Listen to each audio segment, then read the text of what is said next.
Chapter 507. Onto the fire from the frying pan. The vampire who witnessed his friend get sent flying by Eve bore his teeth, showing razor-sharp teeth. The vampires wore dark robes from head to toe, and under the dark cloak, Michael could see their pale faces and crimson-red slit pupils. Pulch! As the vampire stared at Eve, a spear impaled him from behind.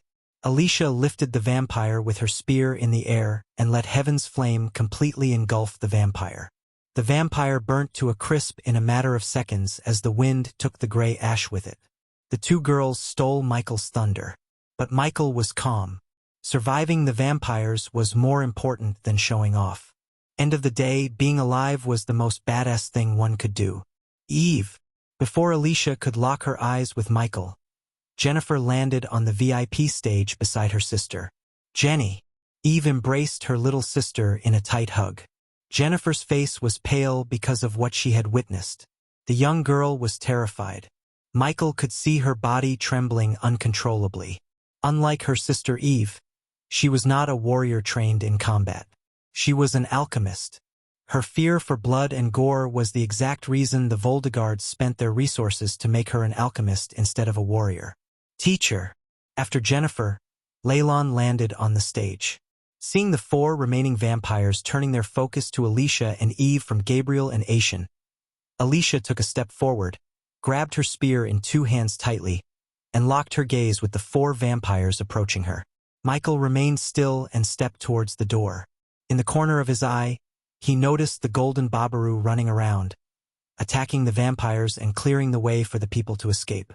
The monkey was fast but not fast enough to save all the people. There were many people getting slaughtered by the vampires among the spectators. Come on!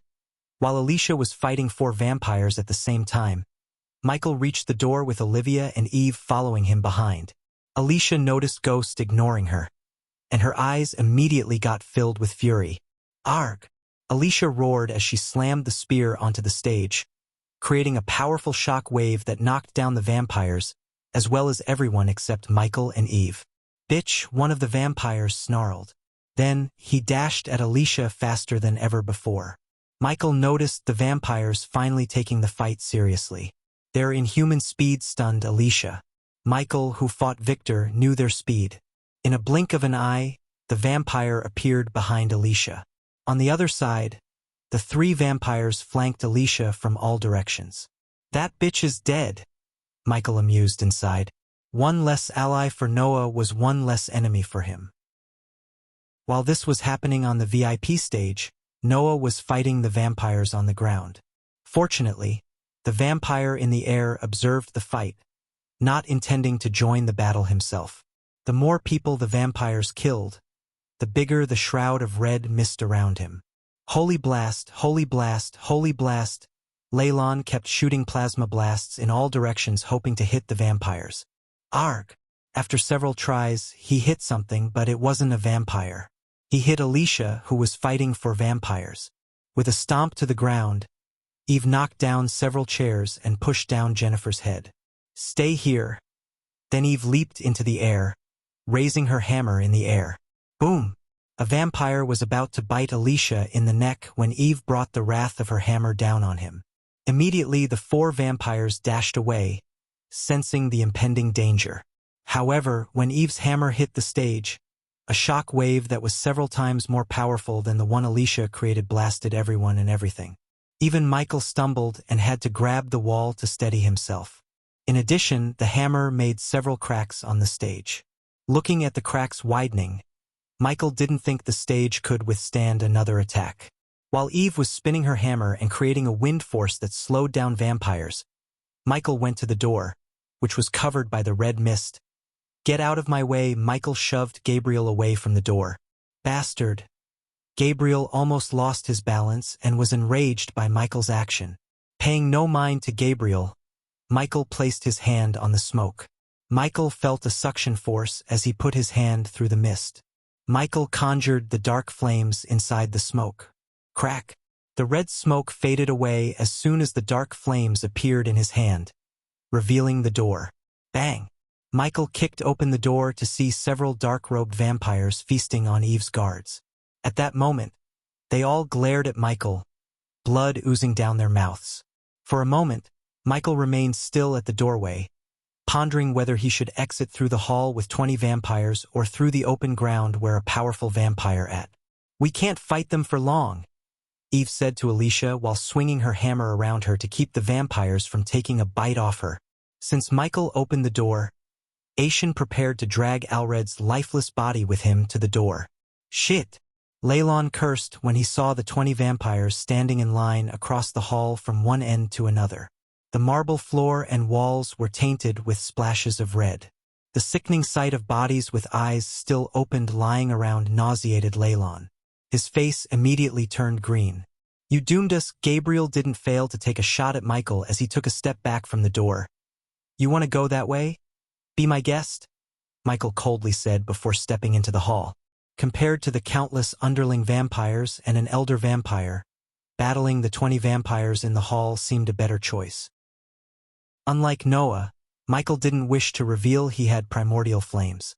Several meters away from Michael, Eve slammed her hammer on the last vampire's chest. "Grr! Sponsored content. Visit Readel. Me for extra chapters." The vampire growled in pain, but before it could dash at Eve, Alicia stabbed the vampire from behind with the heaven flames-covered spear. Killing the last vampire on the stage gave them all leeway to enter the hall. For some reason, the elder vampire did not mind them entering the hall. Michael had a bad feeling about the elder vampire's calmness. Yet he was not planning to decode its plan. Instead, his highest priority was to get the hell out of the arena without revealing his identity as the Dark Lord. Looking at Michael entering the hall, Olivia followed him behind. Then, Eve, Jennifer, and Aishan, dragging Alred's lifeless body, entered the hall. Lastly, after pondering their options, Gabriel and Leylon followed them inside the hall. "Eve," Jennifer shivered, looking at the vampires in front of her. Except for their mouth, one could see nothing due to the dark robes and cloak. The vampires snarled, revealing their blood-covered teeth and 2 razor-sharp fangs. "Fresh blood," one of the vampires said in a croaky voice. "Well, get through this?" Eve hid the dread in her heart and pretended to be fearless. Fighting for vampires took so much effort from both of them. So Eve knew how difficult, if not impossible, to fight 20 vampires. "Where are you going?" Eve was startled to see Ghost turning his back and walking back to the door. Instead of answering Eve, Michael closed the door. "What the hell?" Leylon tried to shout this time, but only a muffled cry escaped his mouth. Again, he did not want to agitate the vampires in front of him. Alicia coldly stared at him. She directed her killing toward Michael more than she directed toward the vampires. Again, rather than responding to pointless questions, Michael grabbed a chair and stuck it against the door knob to prevent anyone from opening the door from outside. Regardless of the situation, he remained calm, which surprised Eve. There was no fear in his eyes. "Ghost, I don't think we can take on all of them," Aishan said in a husky voice. "You have a better idea? It's them or the one who knocked out Lord Hendrix in a second." Recalling what happened to Hendrix, Aishan's heart skipped a beat. At this moment, he could only pray Noah would somehow save Hendrix and himself. "Why aren't they attacking?" Eve mumbled. Her words were barely audible to those who were near her. Yet the vampires who stood 20 meters away from her clearly heard her. "Meat dipped in fear is tastier," a vampire snickered. After hearing his murderous voice, Jennifer felt a chill running down her spine. She felt like the vampire was looking at her while speaking those words. "Follow my lead." Alicia took a step forward, and then she looked over her shoulder at Michael. "Don't get killed." Eve could sense the apparent tension between them. Last night, when she spent the night with Olivia, she heard about what happened during the tournament. But, like most people, Eve also blamed Peter for his fate. Alicia was lucky that Michael was a very patient man. Otherwise, he would have beaten the crap out of her just to wipe that stern look off her face. However, before she could take another step, Eve saw a streak of golden light across the hall running through between 2 vampires. It took her a moment to realize that Ghost had disappeared from her side. While she was in shock, wondering where did he go, The heads of the two vampires near the golden trail dropped to the ground, producing a sickening thud sound. The vampires standing in a neat line were startled to see their friends dancing on the floor without their heads. The blood spraying from the two headless bodies interrupted the group's vision. Still, through the blood fountain, Eve vaguely saw a figure on the other side of the vampire line. "Ghost," she mumbled, completely stunned by him. One moment he was there and the next he wasn't. Not only Eve, every single one was taken aback by surprise. The vampires could generate any parts of their bodies in a few minutes but not their heads. Hence, when Michael cleaved the heads off their shoulders, they could only do one thing: die. The vampires were immune to spells, arrays, and anything that was powered by arch or celestial energy, but not to physical attacks void of any energy. Besides, the vampires remained still without moving an inch. Hence, Michael was able to cut their heads off with no problem. Ding! Congratulations to the host for killing a vampire.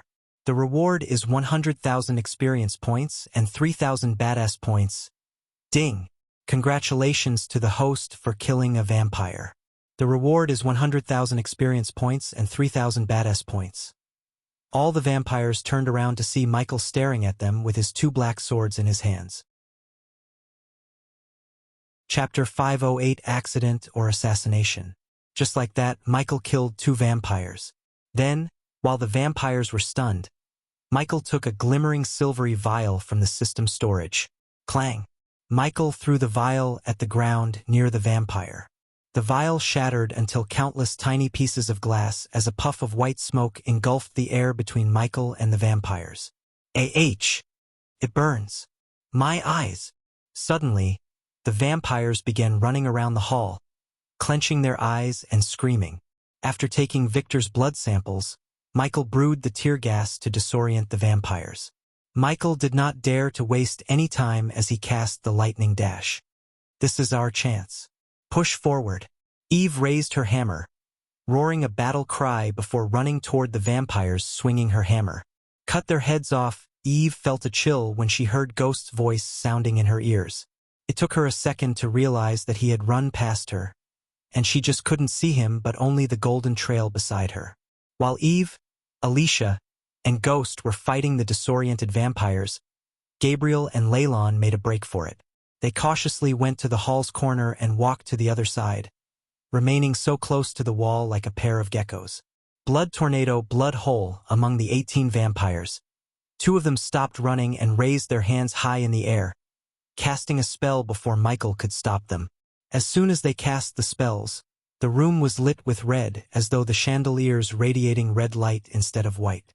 Additionally, the bodies of Eve's guards squirmed. Soon, all the blood inside their bodies was sucked out from their bodies to form a mini tornado in the middle of the hall. Michael felt his speed decrease due to the tornado countering his spell. His running speed was further reduced when a red hole appeared in the ceiling, sucking everything into it. The red hole sucked everything in the room, such as chairs, remaining bodies, and portraits of various alchemists. Aishan held Alred's body in one hand and a lion statue which was too heavy for the red hole to suck. Jenny! Eve kept spinning her hammer, fighting the creating a counter-force to the red hole, and shouted at Jennifer. Fortunately, Jennifer and Olivia found a statue similar to the one beside Aishan and held onto it with their life. Since Gabriel and Leylon were sticking close to the walls, they were able to grab onto the window grill. On the other hand, Alicia stabbed the spear through the floor and held onto the spear. Then, while spinning the hammer, Eve noticed Ghost sliding towards the tornado swirling beneath the red hole. Ghost! She tried to reach for him even though he was at least 10 meters away from her. Yet, even at this very moment, Eve saw no fear or concern on his face. On the contrary, surprisingly, when she shouted at him, she saw a smile emerge on his calm face. She felt creeped out by his smile. How could a man smile in a situation like this? Her mind couldn't find an answer to her question. Then, as she was staring at him, she noticed he suddenly stabbed the floor with the sword in his hand. The next moment, he threw the sword against all the force at the vampire who cast the tornado spell.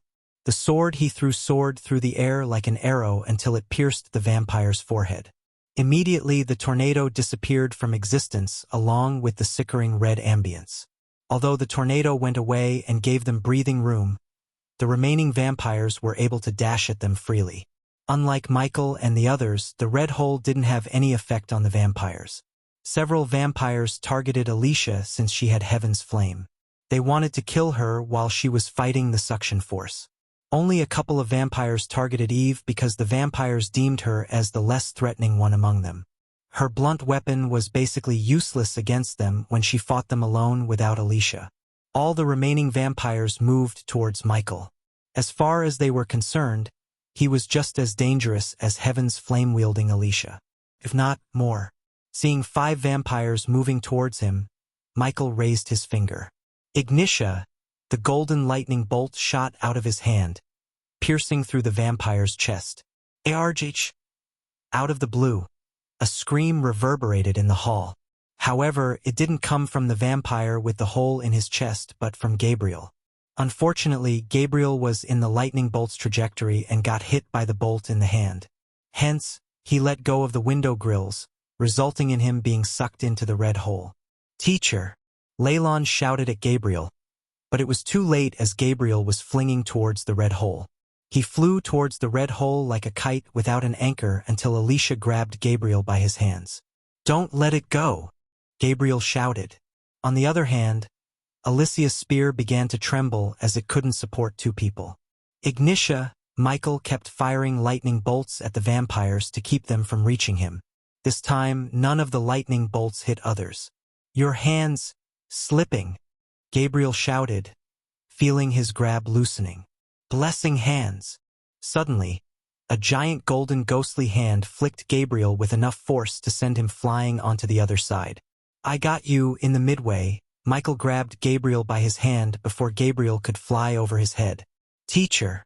Jennifer cried out loud when she saw Alred's lifeless body disappearing into the red hole. Only then did they realize that the spell was cast by Aishin.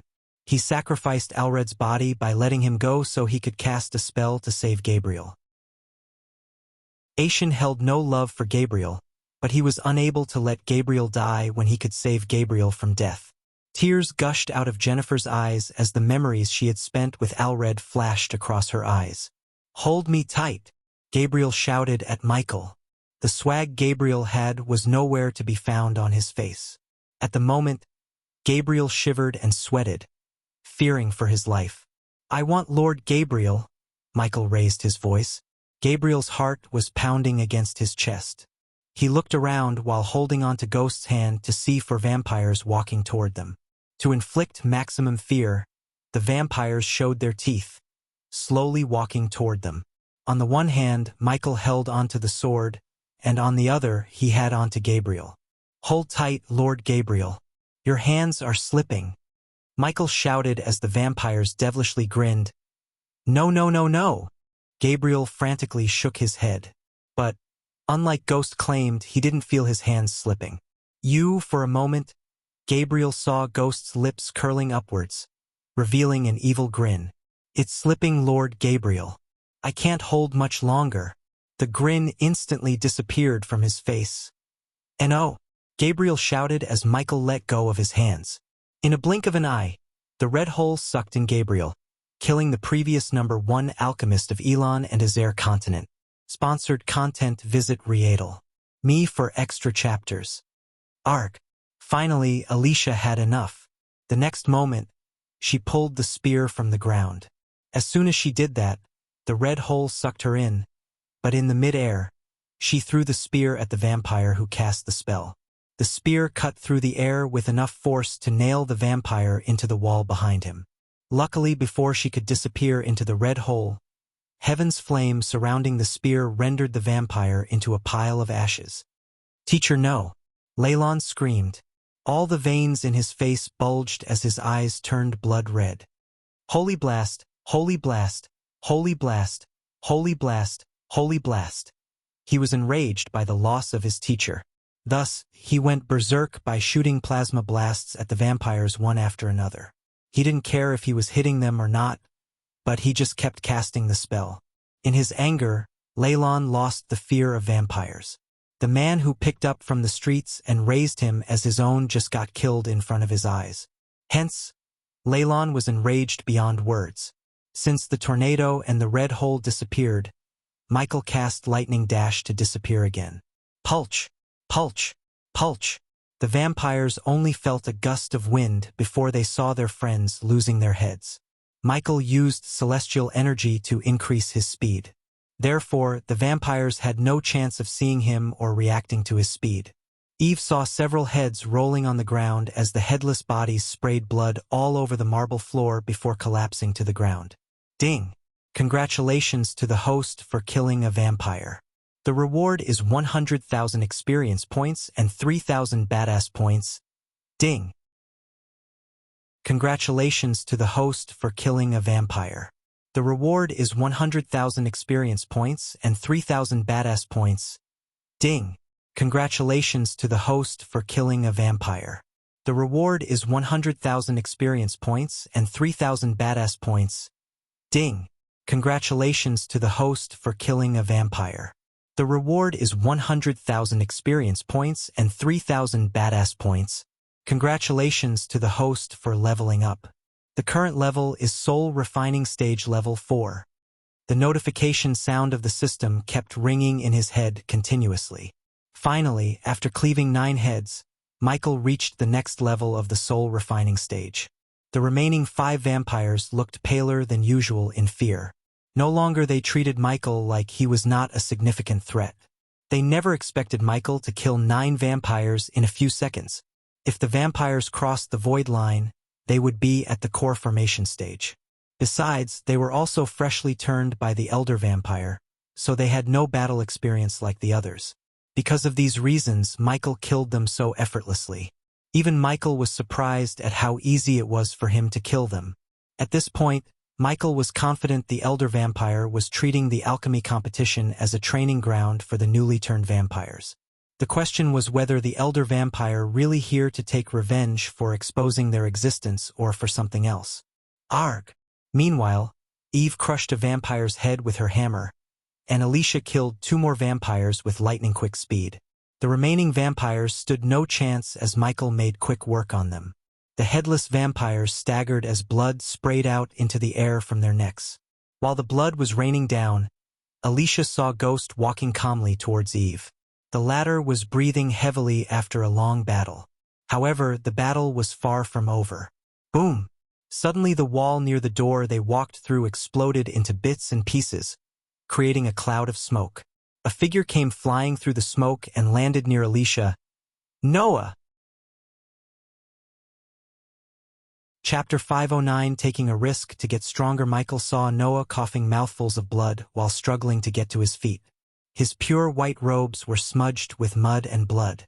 Noah! Alicia screamed as she went to her knees. She immediately flicked her wrist to take out a blue healing potion. Following Alicia, Aishin came running to Noah and tried to help him up. But unfortunately, Noah really seemed to be in bad shape. There were numerous claw marks, cuts, and bruises on his body. Since Noah was just in the core strengthening stage, the cultivation gap between the vampires and Noah was not as big as that between Michael and the vampires. But, because Noah battled more than 20 vampires with no help, the vampires did a number on him. After Alicia chugged the healing potion down Noah's throat, the bruises on Noah's face slowly disappeared as the rosiness returned to his face. We have to go. Noah slurred due to internal injuries. They could barely distinguish the words that escaped his mouth. Boom! Suddenly the door Michael blocked exploded into bits and pieces. Through the environmental map, Michael sensed the vampires rushing into the hall. Olivia! Eve! Michael raised his voice, drawing their attention to him. Run now! But Olivia tried to interject, but Michael's face twitched, wordlessly telling her to shut up. If push came to shove, Michael could always teleport away. However, teleporting Eve and Olivia would raise unwanted attention of Noah and Alicia. Besides, although fighting the vampires was risky, killing them offered him precious experience points. By utilizing the situation, Michael planned to have another breakthrough. Getting stronger was the only way he could fight his future enemies. But to become strong, he knew he had to take risks. Jenny, quick. Jennifer did not waste time arguing with Michael. Ghost might be a good friend to her, but her little sister's safety was the most important thing to her. Hence, Eve grabbed Jennifer and Olivia's hand to rush toward the door on the other side before the vampires could pour in through the blasted door. You three should go too. Noah finally picked himself to his feet. Leylon gave a stare to Michael before running behind Eve, leaving Aishan and Alicia behind. Where's Norvin? I sent him away to call for backup, Alicia said as Michael walked towards the door even went through. Noah noticed a wooden bucket appear in Ghost's hands. There is no time. Leave. I will hold them off as long as I can. Noah's words reached Michael's ears and surprised him. Michael wondered what the hell was going on in Noah's head. He was planning to stay back to fight the vampires because he needed experience points and had an escape plan. However, Noah needed no experience points or seemed to have no escape plan. No. Come with us. Alicia's eyes watered up as she frantically shook her head. Do not make me pull ranks on you, Alicia. Grandmaster, please take her with you. Meanwhile, Michael splashed the liquid in the bucket onto the door. Immediately, the air became thick with the smell of oil. The smell indicated what Ghost was planning to do.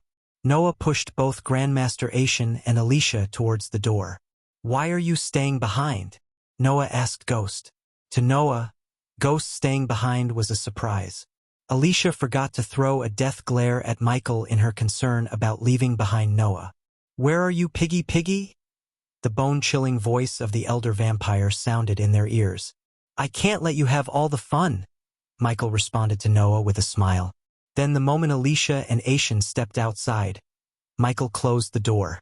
With a snap of his finger, Michael sent a tiny bolt of lightning to the door, causing the door to get on fire immediately. As the door was burning behind them, Michael and Noah walked side by side for the first time as their long coats fluttered in the wind. On the other side, the elder vampire shrouded in red mist hovered through the hole where the door was, followed by several dark-robed vampires. We cannot fight him in a closed space like this, Michael whispered to Noah. Looking at the elder vampire and the others behind him, Michael's instincts told him they were not as weak as the vampires he killed. The last thing Michael wanted was another red hole in a closed space. So instead, the ideal place to battle them would be in the open. Just the two I want, the elder vampire snarled. Unfortunately, because of the shroud of mist around him, Noah couldn't see the elder vampire behind. However, Michael was able to because of his X-ray vision. Thus, Michael saw the elder vampire raise his hand. And the moment Michael saw the vampire snap his fingers, the entire hall trembled. Boom! The hall exploded from within. Soon, the building crumbled down. Lightning Dash Michael immediately cast the spell to escape the hall. From outside, one could see the entire northern side of the arena collapse to the ground. The crumbling building hit the ground, producing a dust storm. Because of the dark blanket on the arena, the scene looked eerie. Many alchemists lay on the open ground without moving a muscle. Their green robes were drenched in their own blood. Other than the green robes, the only commonality they had between them was the bite mark on their necks. Those who were lucky escaped the arena while Noah was fighting them. Still, almost 60% of the people died at the hands of the vampires. The smell of blood stench in the air was evident from this gruesome massacre. The casualty rate of the alchemists was much higher than the spectators. Only a handful of the alchemists who participated in the final round escaped the arena. The rest were on the ground, dead. Almost 90% of the most talented alchemists of Elon and Azair died in the battle. At that moment, among the bodies, 2 bodies moved. Shit! Michael cursed as he picked himself up from the ground. He pushed himself to the limit by using celestial energy. Otherwise, he would have been crushed by the building. He still couldn't believe the elder vampire brought down the hall with a single snap of his finger. Michael picked himself up as he growled and saw the arena in ruins. The VIP seating and the hall north side of the arena were gone. Arg! Michael heard a growl as he turned aside to see Noah. Just like him, Noah also pushed himself to escape the collapsing building. However, considering Noah wasn't a soul refining stage cultivator, He couldn't use celestial energy to power up his spells. That was why Noah had bruises and cuts, unlike Michael. Noah flicked his wrist, retrieving a healing potion. Noah drank the potion in one gulp and prepared himself for the battle. Then Noah looked around to see hundreds of dead bodies. All those lives lost. His heart ached at the sight. These are blood-sucking vampires. So we have to kill them, you know that, right? Michael asked, looking at the elder vampire hovering towards them with the vampires following him behind. I only want one alive, Noah said. Sponsored content, visit Riedel. Me for extra chapters. No problem for me. Obviously, Noah wanted one vampire alive, so he could interrogate him for more information. If Michael was right, Noah would also try to find a cure for vampirism. With the help of the system, it was not a big deal for Michael. He had already started to find the cure and required a blood sample from a more powerful vampire other than Victor. His blood might do the trick, Michael said to himself, staring at the elder vampire. At the moment, only Michael, Noah, and the vampires remained in the arena. All the others were either dead or escaped the arena with their life intact. You possess heaven's flame, the elder vampire said, landing on the ground. You massacred my freshlings. The elder vampire turned his gaze from Noah to Michael. I wonder what kind of vampires you two would become. The elder vampire's voice sounded colder. When I turn you both. As soon as these words escaped the elder vampire's mouth, the 30 vampires behind him dashed at Michael and Noah before they could even blink an eye. Lightning dash, void step. Michael dashed at the vampires, leaving a golden trail, while Noah left blurry after images. Clang, clang. The sound of metals clashing emerged in the ground, but unlike one would expect, the sound produced by Michael and Noah's sword hitting the vampires' necks. Michael was surprised as his sword didn't cut through the vampire like before. Instead, he felt like he had hit a stone. Only then did he realize the red mist covering the vampire's neck. Die! The vampire violently swung his fist at Michael, but he quickly leaped back. On the other hand, Noah was also surprised by the protective mist around their necks. Blood beam! Before Michael could bat an eye, the vampire fired a red beam at him. Out of the blue, the translucent responsive shield popped up and absorbed the beam, protecting Michael. The vampire was surprised but kept firing beam after another without a break. Suddenly Michael's neck hair stood up as another vampire leaped at him simultaneously from behind, left and right. Noah's situation was no different than Michael's. In fact, Noah was in worse condition as more vampires targeted him because of Heaven's Flame. The responsive shield could protect him from attack spells but not physical attacks. Therefore, Michael immediately cast the Ring of Fire to burn the vampires flanking him. Motherfucker! Ah! The scorching hot flame appeared around Michael in a perfect circle, instantly burning the 4 vampires within a 3-meter radius. The flames continued to send waves of flames in all directions, preventing the other vampires from getting close to Michael and burning the vampires inside the circle more and more. Granted, the vampires had inhuman regeneration. Still, injuries and burn wounds hurt them like hell. Luckily for the vampires, Michael still didn't use the dark flames. Otherwise, the Ring of Fire would have turned the vampires into piles of ashes. Arg! Suddenly a vampire roared as he smashed the stage Noah stood on during the competition. Bang! Bang! Bang! A couple of vampires joined the vampire in breaking the platform. Meanwhile, the others kept Michael and Noah busy. They swarmed the two of them from all directions.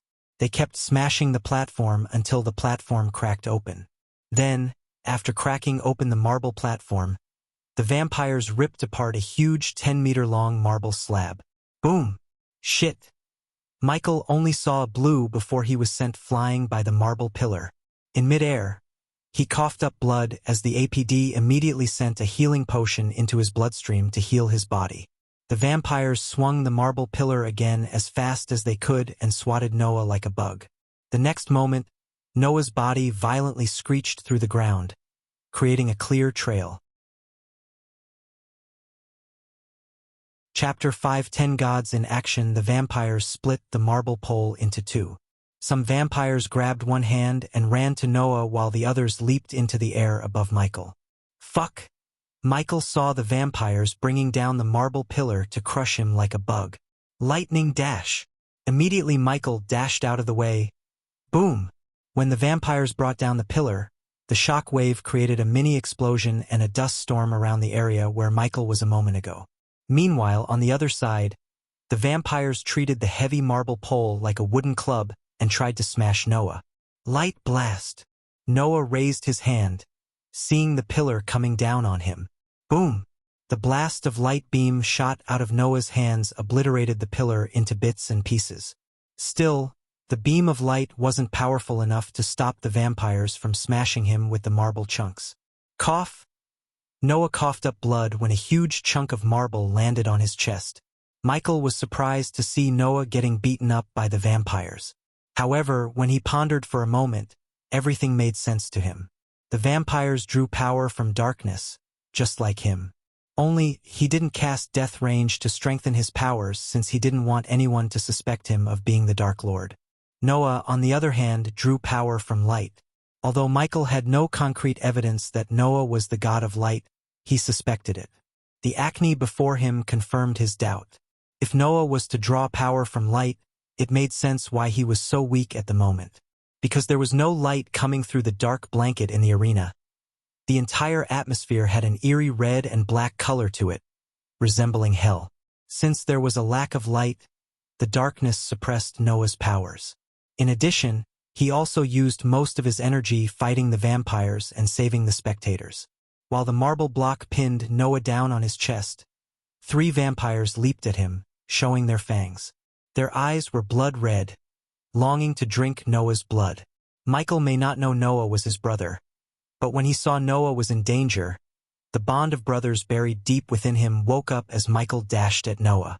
But, of course, Michael rationalized the feeling of saving Noah by thinking that he needs Noah's heaven's flame to kill the vampires without revealing his secrets.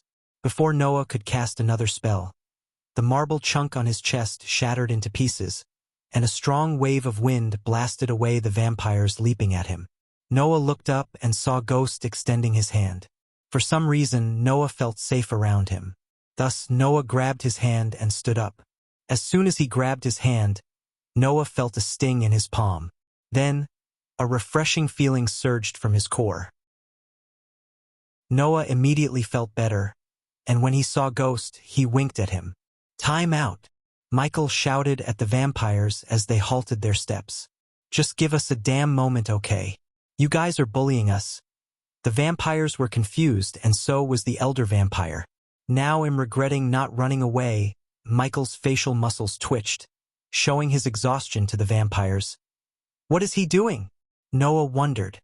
Since he had to heal his body and replenish the arch energy within his body, Noah remained still. "Don't bother stalling, Ghost," the elder vampire snickered. "No one is getting in or out without my permission." Michael took a step aside, but the vampires immediately snarled at him. So Michael quickly dropped his swords. "I'm not going to fight anymore." Just as though the vampires received an order from the elder vampire, they stepped back. "Is it too late to ask for permission to leave? I mean, you clearly allowed others to leave." Michael slowly walked away from Noah, keeping his hands in the air. "I needed some cockroaches to tell exactly what happened here," the elder vampire calmly said. He was awfully calm and didn't seem worried about the Guardians or the Holy Church breaking into the arena with their full force. "But you too." Michael saw the elder vampire lick his lips. "Will be my finest creations. I will rub this on their faces." I get it," Michael pointed at Noah. "He has a primordial flame. Why me? Other than making potions and pills, I have no use for you.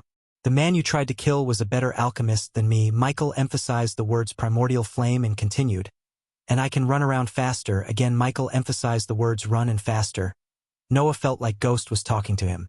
He pieced together the words he was emphasizing and connected the dots. The vampires had total control over the arena. Hence, they couldn't care less about Michael. As far as they were concerned, he was mumbling in fear. They didn't see him slaughtering their friends after all.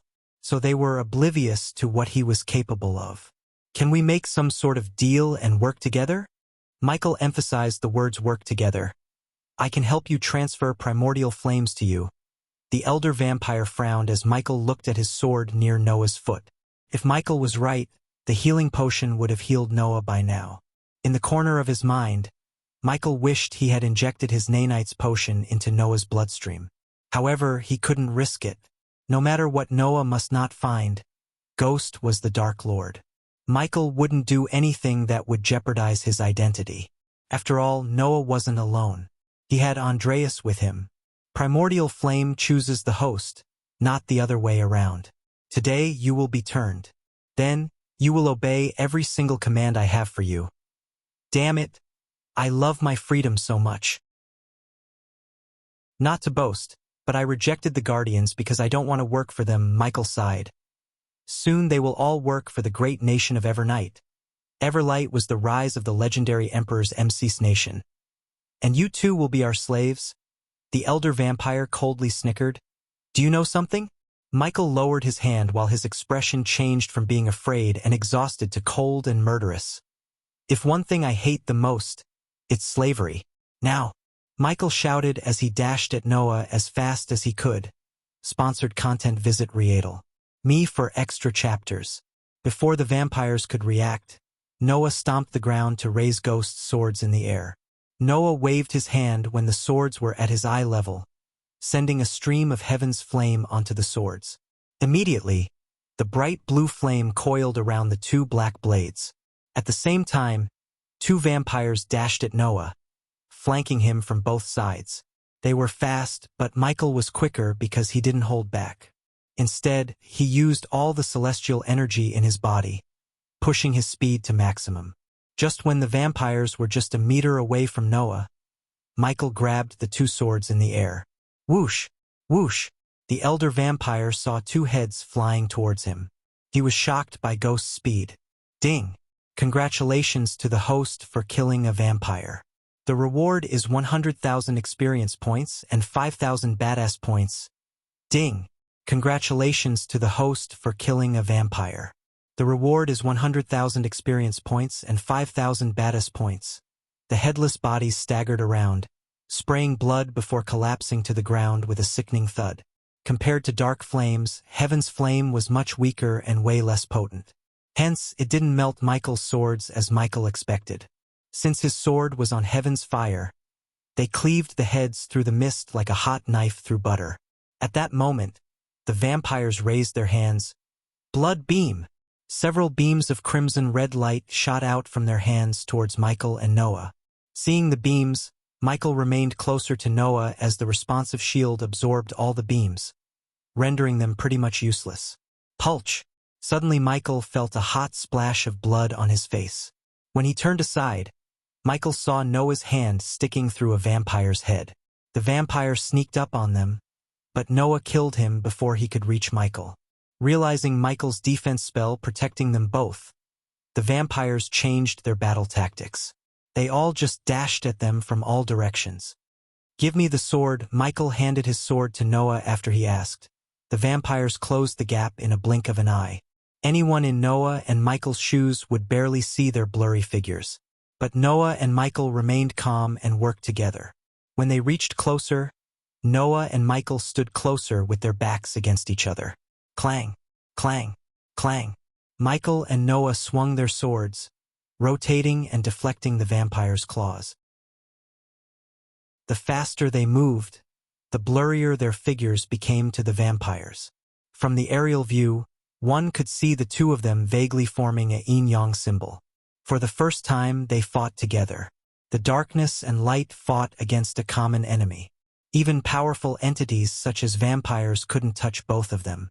Cast your ring of fire, Noah shouted while fighting off the vampires. Ring of fire! Immediately a ring of fire appeared around them. Michael wondered what Noah was planning, and soon he got his answers when Noah raised his hand, shooting out a stream of heaven's flame onto Michael's crimson, red ring of fire. The moment the two fires clashed, they merged together, forming a bright golden flame. Ding! Congratulations to the host for killing a vampire. The reward is 50,000 experience points and 5,000 badass points. Ding! Congratulations to the host for killing a vampire. The reward is 50,000 experience points and 5,000 badass points. Ding! Congratulations to the host for killing a vampire. The reward is 50,000 experience points and 5,000 badass points. Ding! Congratulations to the host for killing a vampire. The reward is 50,000 experience points and 5,000 badass points. The vampires burned to ashes in a flash when the golden fire touched them. Surprisingly, Michael only received half of the experience points he would normally receive. It seemed like the system deducted points by half because half of the kill was Noah's. Light beam. Noah fired a beam of light strengthened by heaven's flame straight through a vampire's head, while Michael sent a powerful gust of wind blasting the vampire, dashing towards him into the fire. The power radiation the elder vampire sensed as they were fighting startled him. He had never felt such power in his life. But, of course, he was 600 years old. He experienced many anomalies, but the radiation from them was something else. What are they? Chapter 5:11 Battle intensifies. The elder vampire was in a dazed status, sensing the energy radiated from them. A moment ago, when they fought alone, he didn't feel the energy. Still, the moment they joined forces, the energy radiation overwhelmed him. While he was in a daze, Michael lifted Noah into the air by his hand, and Noah used Michael as a pole to kick the vampires around them. Blood hole. Blood tornado. Overwhelmed by Michael and Noah, the vampires cast the blood hole and the blood tornado spell at the same time as several tornadoes and red holes appeared in the ground. Having experienced the spells, Michael put his hand around Noah's neck. Hold tight. Noah nodded as he also put his hand around Michael's neck. Lightning dash. Void step. Both of them cast their speed spell at the same time to boost their speed. The two spells merged into one, forming a trail of golden light that flickered in the air, creating an otherworldly whistling sound. The golden light crisscrossed around the arena, avoiding the tornadoes. But, even for the elder vampire, it was difficult to follow the trail. So it made sense when the vampires couldn't even defend themselves before losing their heads. The red hole sucked the alchemists' bodies to the ground while the tornado destroyed the bodies. When Noah was alone, he was weakened by the darkness. Noah's weakness was nulled by teaming up with Michael, the god of darkness who drew strength from the darkness. Because of their speed, the red holes could suck them in. Compared to the suction force, their speed was much greater. As a result, the elder vampire witnessed his underlings losing heads one by one. They said he would be weakened. The elder vampire snarled. Congratulations to the host for leveling up. The current level is the soul refining stage level 5. When the system sounded in his head, Michael stopped running, and all the red holes and the tornadoes vanished into thin air. At that moment, only one vampire remained between them and the elder vampire. He is all yours. Michael let Noah capture the vampire alive. He walked by Noah's side towards the vampire. They both knew the battle was far from over as the elder vampire didn't even raise a finger yet. For now, Noah planned to incapacitate the vampire before fighting the elder vampire. After witnessing all of his friends get slaughtered by the duo, the vampire shivered. Then, fearfully, it walked backward until it tripped on a stone and fell down. Save me! The vampire begged the elder vampire. Michael never wanted Noah to capture the vampire alive. Any information Noah gathered from the vampire would give him an edge Michael did not want Noah to have. Hence, he didn't help Noah capture the vampire.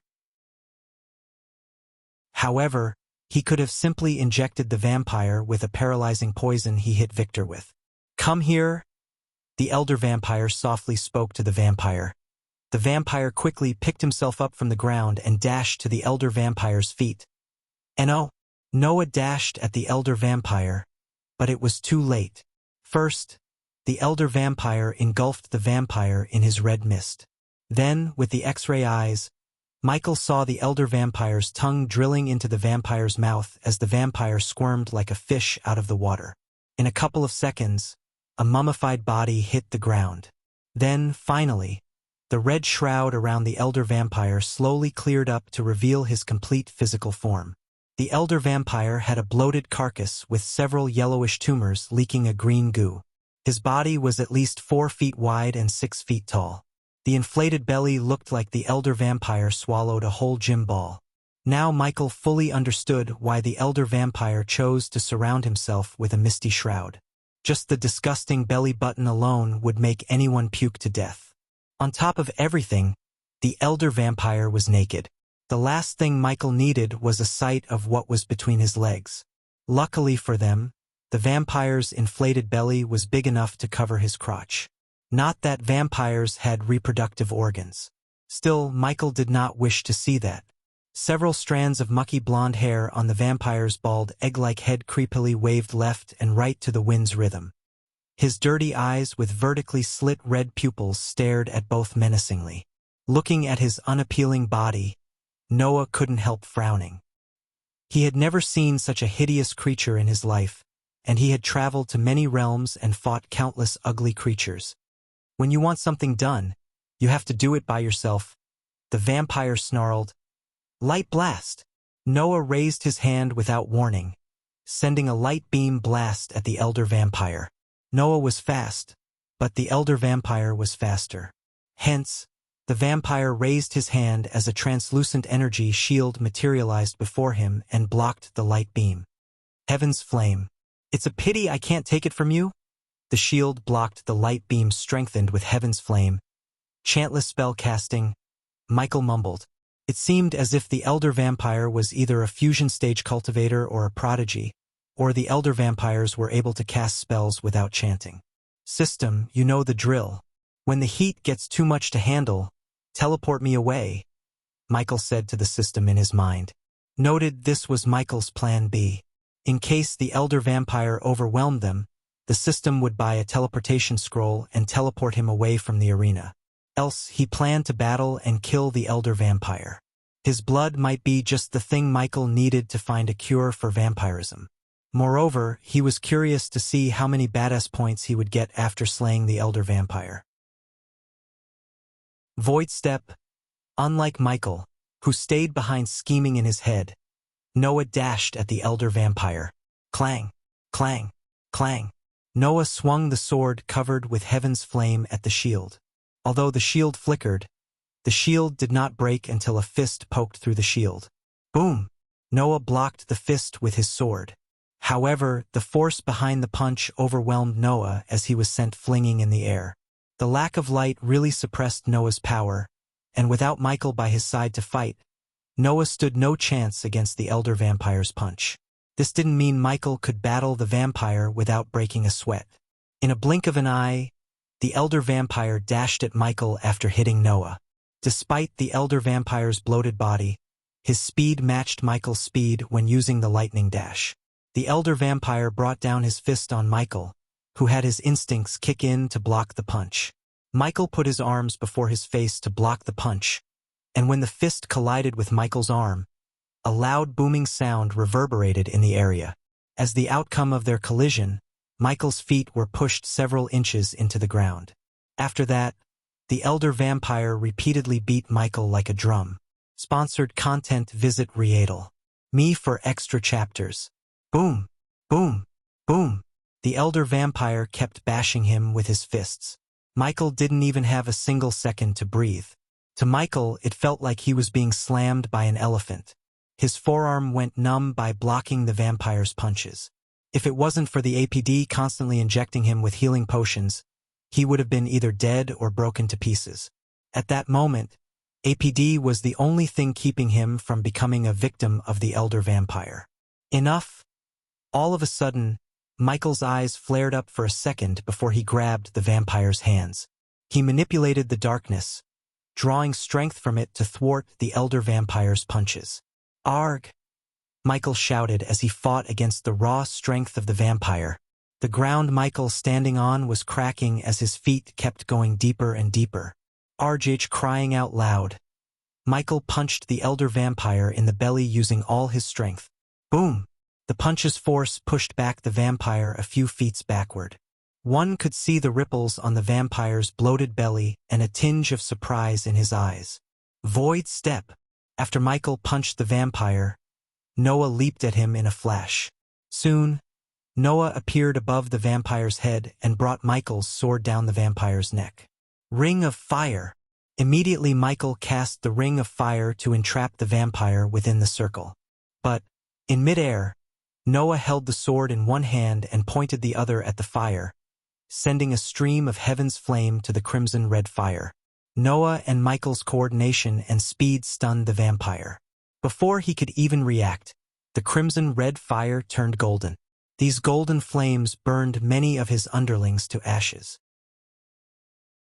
Even though he was powerful, the elder vampire did not dare to underestimate heaven's flame.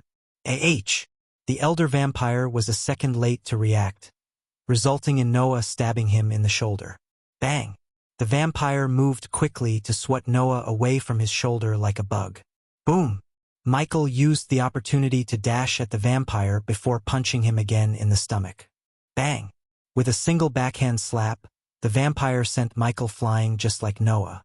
After streaking through the ground for a few long, painful seconds, Michael picked himself up from the ground as the APD sent a dose of healing potion into his bloodstream. Noah, who stood a few meters away from Michael with tattered white robes, chugged a healing potion down and threw the vial aside. "He is too strong," Noah exhaled. For a moment, the three stood without raising a finger. "And you lost the sword?" Michael looked at the sword stabbed into the vampire's shoulder. The sword almost looked like a needle due to the bloated size of the vampire. Annoying bugs! The vampire bore his teeth to reveal the long, razor-sharp fangs. The two fangs were long and menacing as Sabertooth's canines. As he took a step forward, a large mace materialized in his hand. The mace almost looked as though it was made of blood rather than metal. With each step he took, the ground trembled. "Don't worry, your bodies will heal." The vampire menacingly grinned at Michael and Noah. If anyone else were in Noah and Michael's shoes, they would have started to shiver. The amount of pressure they both felt could crush any body-strengthening stage cultivator into a bloody pulp. Despite the pressure, they remained calm. There was no use in panicking. Boom! The elder vampire pounded a body on its way to a pulpy mess without showing any shred of sympathy for his kind. The blood vaporized into the air and entered his body. After the blood entered his body, he licked his lips. Chapter 5:12 Battle concludes. The elder vampire caught them off guard by suddenly dashing at Michael. Immediately Michael raised his sword to block the mace. Boom! The moment the sword and the mace collided, Michael's sword broke into pieces and threw him backward a couple of meters. "Now you pissed me off," seeing the broken sword in his hand, Michael growled. He loved those two black swords, and the elder vampire broke one like a twig with a single swing. Now Michael had to forge or buy a pair of swords from the system for a ridiculously high price. The price was why Michael hadn't purchased a sword from the system.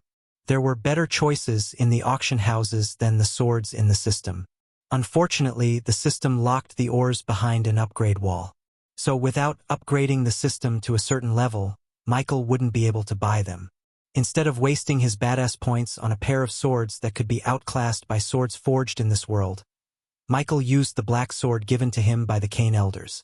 Seeing Michael standing with a broken sword, Noah turned his head to look at the white sword behind the elder vampire, several feet away from them. "Go get it?" Michael nodded at Noah before dashing at the elder vampire. The elder vampire swung his mace, sending a crescent blood wave at Noah, but Noah raised his hand, firing a stream of heaven's flame to cut through the blood wave. On the other hand, Michael reached the elder vampire and leaped onto the vampire's belly. He climbed onto the vampire's stomach as quickly as possible before the vampire could react. Bang! Michael kicked the vampire's chin with enough force to numb his feet. "RRH!" the elder vampire roared, which sounded more like a roar of an annoyance than hurt. Michael tried to grab the sword sticking out of the vampire's shoulder, but before he could get his hands on it, the vampire tried to swat Michael with his big fist. Bang! Michael stomped the vampire's face, crushing its nose. Yet, the broken, crooked nose set itself in a matter of seconds. However, it pissed off the vampire as it began to grab Michael violently. Immediately Michael retrieved the tear gas vials from the system storage and broke the vials by crushing them on the vampire's head. "Fuck!" The vampire cursed as the tear gas made the vampire unable to move around by causing intense irritation to the eyes. Michael knew the tear gas could only be in effect for 10 seconds or so to a powerful being such as the elder vampire. Sometimes he was annoyed by alchemy. Almost every single potion and pill would lose its effect in front of a powerful cultivator. The celestial energy was an ultimate purifier than the arch energy. Even the most powerful poisons would be purified by celestial energy. This was why killing a cultivator above the soul refining stage was near impossible by means such as poisoning. It was also why the system charged a measly amount of 20,000 points. Granted, being an alchemist was a great way to get rich. Still, when it comes to battle capabilities, there weren't many potions and pills that could really give him an edge when battling beings with higher cultivation stages unless he could get his hands on some potent ingredients. Unfortunately, the damn system overpriced every ingredient to the point that brewing the portion would not be worth the price. Boom! The vampire had enough of Michael's annoying tactics. Hence, the vampire clobbered himself in the face with the mace. The shock wave threw Michael off balance. When he struggled to balance himself, the vampire punched him in the chest, instantly breaking several ribs. Fighting the pain, Michael cast the lightning dash to dash away from the vampire before the vampire grabbed him. Michael's arm was so numb that he didn't even feel the sting of APD. Even with the 90% pure healing potion, it would take him at least 5 to 6 minutes to heal his broken ribs. While Michael was coughing up blood, Noah leaped at the vampire with his white sword in his hand. Lightning blade! Michael saw a thick bolt of lightning shooting from Noah's sword to the vampire's head. The pure white lightning momentarily blinded the vampire and flashed across the arena. Noah's lightning would have reached the vampire's head if he, a bloated, disgusting mountain of meat and fat, didn't jump in the air, overhead kicking Noah like a football. The agility and athleticism caught Noah off guard, and not only Noah but Michael too. For a moment, the bloated vampire looked like a professional football player. That overhead kick was simply too shocking. Before the elder vampire lands on the ground, a blood-red torpedo shot out of the vampire's butt and soared through Michael. Boom! It exploded when the torpedo clashed with Michael's responsive shield. Fortunately, the elder vampire wasn't stronger than a soul-refining stage cultivator. Because of that, the shield absorbed 80% of the force. But the remaining 20% forced Michael several steps backward and broke his ulna like a twig. Damn it! Michael gritted his teeth in pain. He looked down at his forearm to see a bloody broken bone sticking out through the sleeves. He couldn't even imagine what would happen to him if he didn't have the responsive shield. Shooting missiles from your butt. Real matured, you ugly fuck. Michael shouted at the vampire before pushing back the broken bone back into his forearm. It hurt like hell despite the APD sending a healing potion into his bloodstream. Noah had a look of surprise when he saw Ghost pushing back the broken bone. So many would have fainted in pain or screamed in agony. Yet, Noah saw no pain or misery on his face but intense killing intent in his eyes. After Michael set the ulna back in its place, the healing potion sped up a bit. I had enough of this, Michael mumbled to himself and looked up at the black cloth covering the arena's rooftop. Do you really think it's just a black cloth? The elder vampire snickered. Sponsored content, visit Riedel. Me for extra chapters. Unless I want to, it's going nowhere. I am the overlord in this scene. The elder vampire oozed with confidence. The vampire stomped the ground as a sign of his dominance. I am Ghost. Michael's lips curved upwards, surprising the vampire and Noah. The next moment, Noah and Michael dashed at the vampire from back and front. Noah was the one behind the vampire, while Michael cast the lightning dash spell to face him head-on from the front. System scan completed. The dark net is a web of complicated runes and arrays intervened together. The system requires 200,000 badass points to disable the dark net. He heard the system sounding in his head, and although the required badass points staggered him, to kill the elder vampire, he had to spend the badass points. Do it! Michael yelled at the system in his mind. But, unlike Noah, he never planned to fight the elder vampire head-on. Instead, he planned to level the field by weakening the elder vampire. Sunlight was deadly to any vampire. That was why Victor or the other vampires wore dark robes covering their skin. But the elder vampire was too confident in his dark cloth blocking the sunlight. Thus, he was as naked as a newborn baby. As though Noah had read Michael's mind, Noah changed his trajectory suddenly and dashed at Michael. When they both met a few meters away from the elder vampire, Michael leaped into the air as Noah grabbed Michael's feet and boosted him into the air using all his strength. While Michael was soaring through the air towards the black cloth, Noah threw his sword in the air, which was caught by Michael just a moment before he swung the white sword at the black cloth. Creech! The vampire was startled when he heard a tearing sound. He looked at the growing tear in the black cloth dumbstruck. Little by little, the sunlight crept through the gap, vacating the red ambience the vampires created. It's impossible. The vampire couldn't take his eyes off the tearing black cloth. One of the most powerful weapons the vampires had was destroyed in a matter of seconds. He spent the best years of his life perfecting the black cloth, only to fail. Meanwhile, Noah felt the light coming through the gap, restoring his power. Noah gained power while Michael lost his power boost as the darkness was being replaced by light. Still, it was worth the trade-off because the light weakened the elder vampire more than it did to him. Even without the darkness, Michael was a soul-refining stage cultivator and still strong. But the same could not be said of the vampire, as his power took a nosedive. Boom! Suddenly, Noah shot into the air from the ground like a rocket, cutting through the air. In mid-air, Noah grabbed Michael's hand, which was holding his white sword. They pointed the sword toward the vampire, diving down. The two of them looked like a meteor soaring through the air, creating a trailblaze. At that moment, Noah and Michael shared the same sword and aim, killing the elder vampire. The elder vampire's battle instincts kicked in as he raised the mace in the air to deflect the sword. Additionally, the translucent red shield bubbled around the vampire, who had no longer wished to stay in the arena because of the sunlight. Boom! However, when the duo and the shield collided, the vampire's blood shield shattered into hundreds of tiny shards. The shock wave burned everything around them in a 10-meter radius. Pulch! Noah and Michael did not stop as they entered through the vampire's chest, forming a vast hole and appearing out in the back, completely drenched in blood. RRRRRGHHHHHH. The elder vampire screamed in agony as his skin began to smoke. In a couple of seconds, the sunlight completely burned his skin. Then, coupled with the huge hole in his chest, the vampire staggered aimlessly. Finally, after a long, tiresome battle, they slew the elder vampire. However, Michael frowned as he didn't hear any notification from the system or receive any experience points. For some reason, Michael had a bad feeling in his guts, and when he turned his head, he saw the same concern on Noah's face. Chapter 5:13 Noah and Michael dead?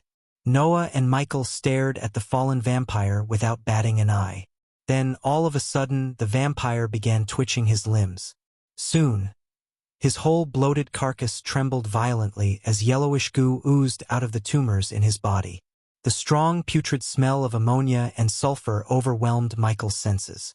It was quite nauseating as Michael had a strong urge to throw up. His face was turning green when the vampire's body began to bloat while his body released a green mist. "He's gonna explode!" Suddenly Noah shouted.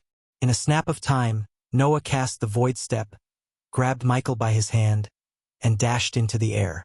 Michael had zero clue how Noah found the vampire was about to explode. But just as he said, the vampire's body bloated rapidly, releasing more and more green mist until it exploded. The explosion wasn't a small one. It was as though a mini atomic bomb had gone off. One could see the mushroom cloud from 100 miles away. Every single building within the 1-mile radius from the arena turned into ruin, and the Alchemy Guild, one of the oldest buildings on the Azer continent, crumbled down. Almost for an hour, no one could get closer to the arena, which was now nothing but a crater of ashes. Then, as Mother Nature had given the city her blessing, the dark rain clouds gathered above the arena and began to shower the city with heavy rain. The heavy rain quenched the heat radiation and settled the dust clouds around the arena. The rain also put the houses on fire and prevented the fire from spreading. At that moment, the sky was full of people and warships. The guardians, the holy church, the king's men, and every single noble family in Adrisel arrived at the arena to fight the vampires. It was a real pity that many were caught in the explosion and burnt to a crisp. Still, each of them received backup and brought their own runemasters and mages to control the fire and isolate the area. Since the dust storm settled down, revealing the ground below, several people descended to investigate the area. Alicia and Norvin were among them. Noah! As soon as Alicia's feet touched the ground, she shouted out loud. Careful! What the hell happened here? Can you see anything? The guardians behind her murmured. The heavy smoke and the ash from the explosion prevented them from seeing everything clearly. There was nothing but smoke and ashes as far as they could see. While they were aimlessly strolling in the smoke, a group of 12 men robed in pure white robes appeared above the ruins. The long white beard, the staff in their hands, and the pointy hats on their heads gave them an exotic mage vibe. Right at that moment, they formed a circle around the ruins. Surprisingly, the heavy rain couldn't drench them as it drenched everyone else. These mages remained as dry as a desert possible because of the translucent force field around them. Air purification!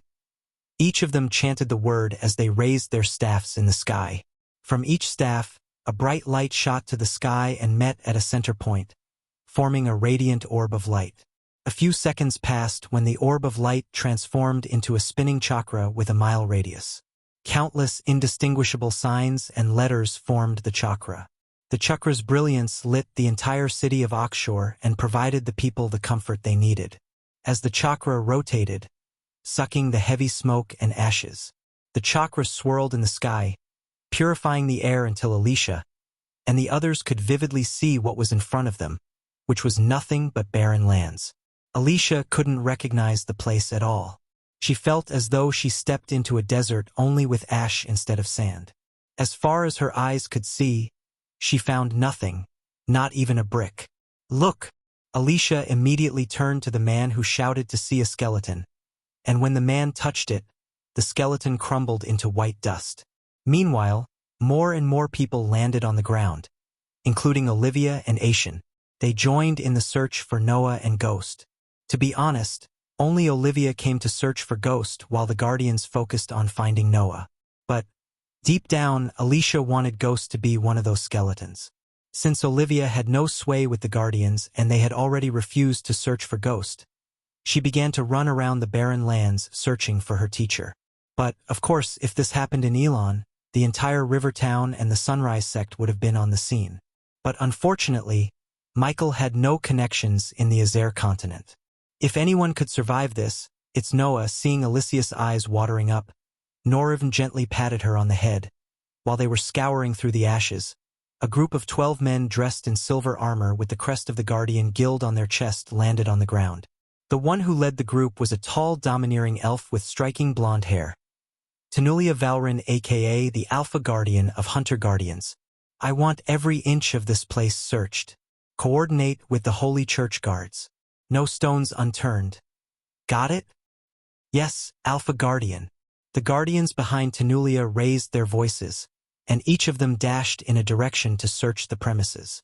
We will find Noah, Tenulia said when he came to Alicia and Norvin, Grandmaster Aishan.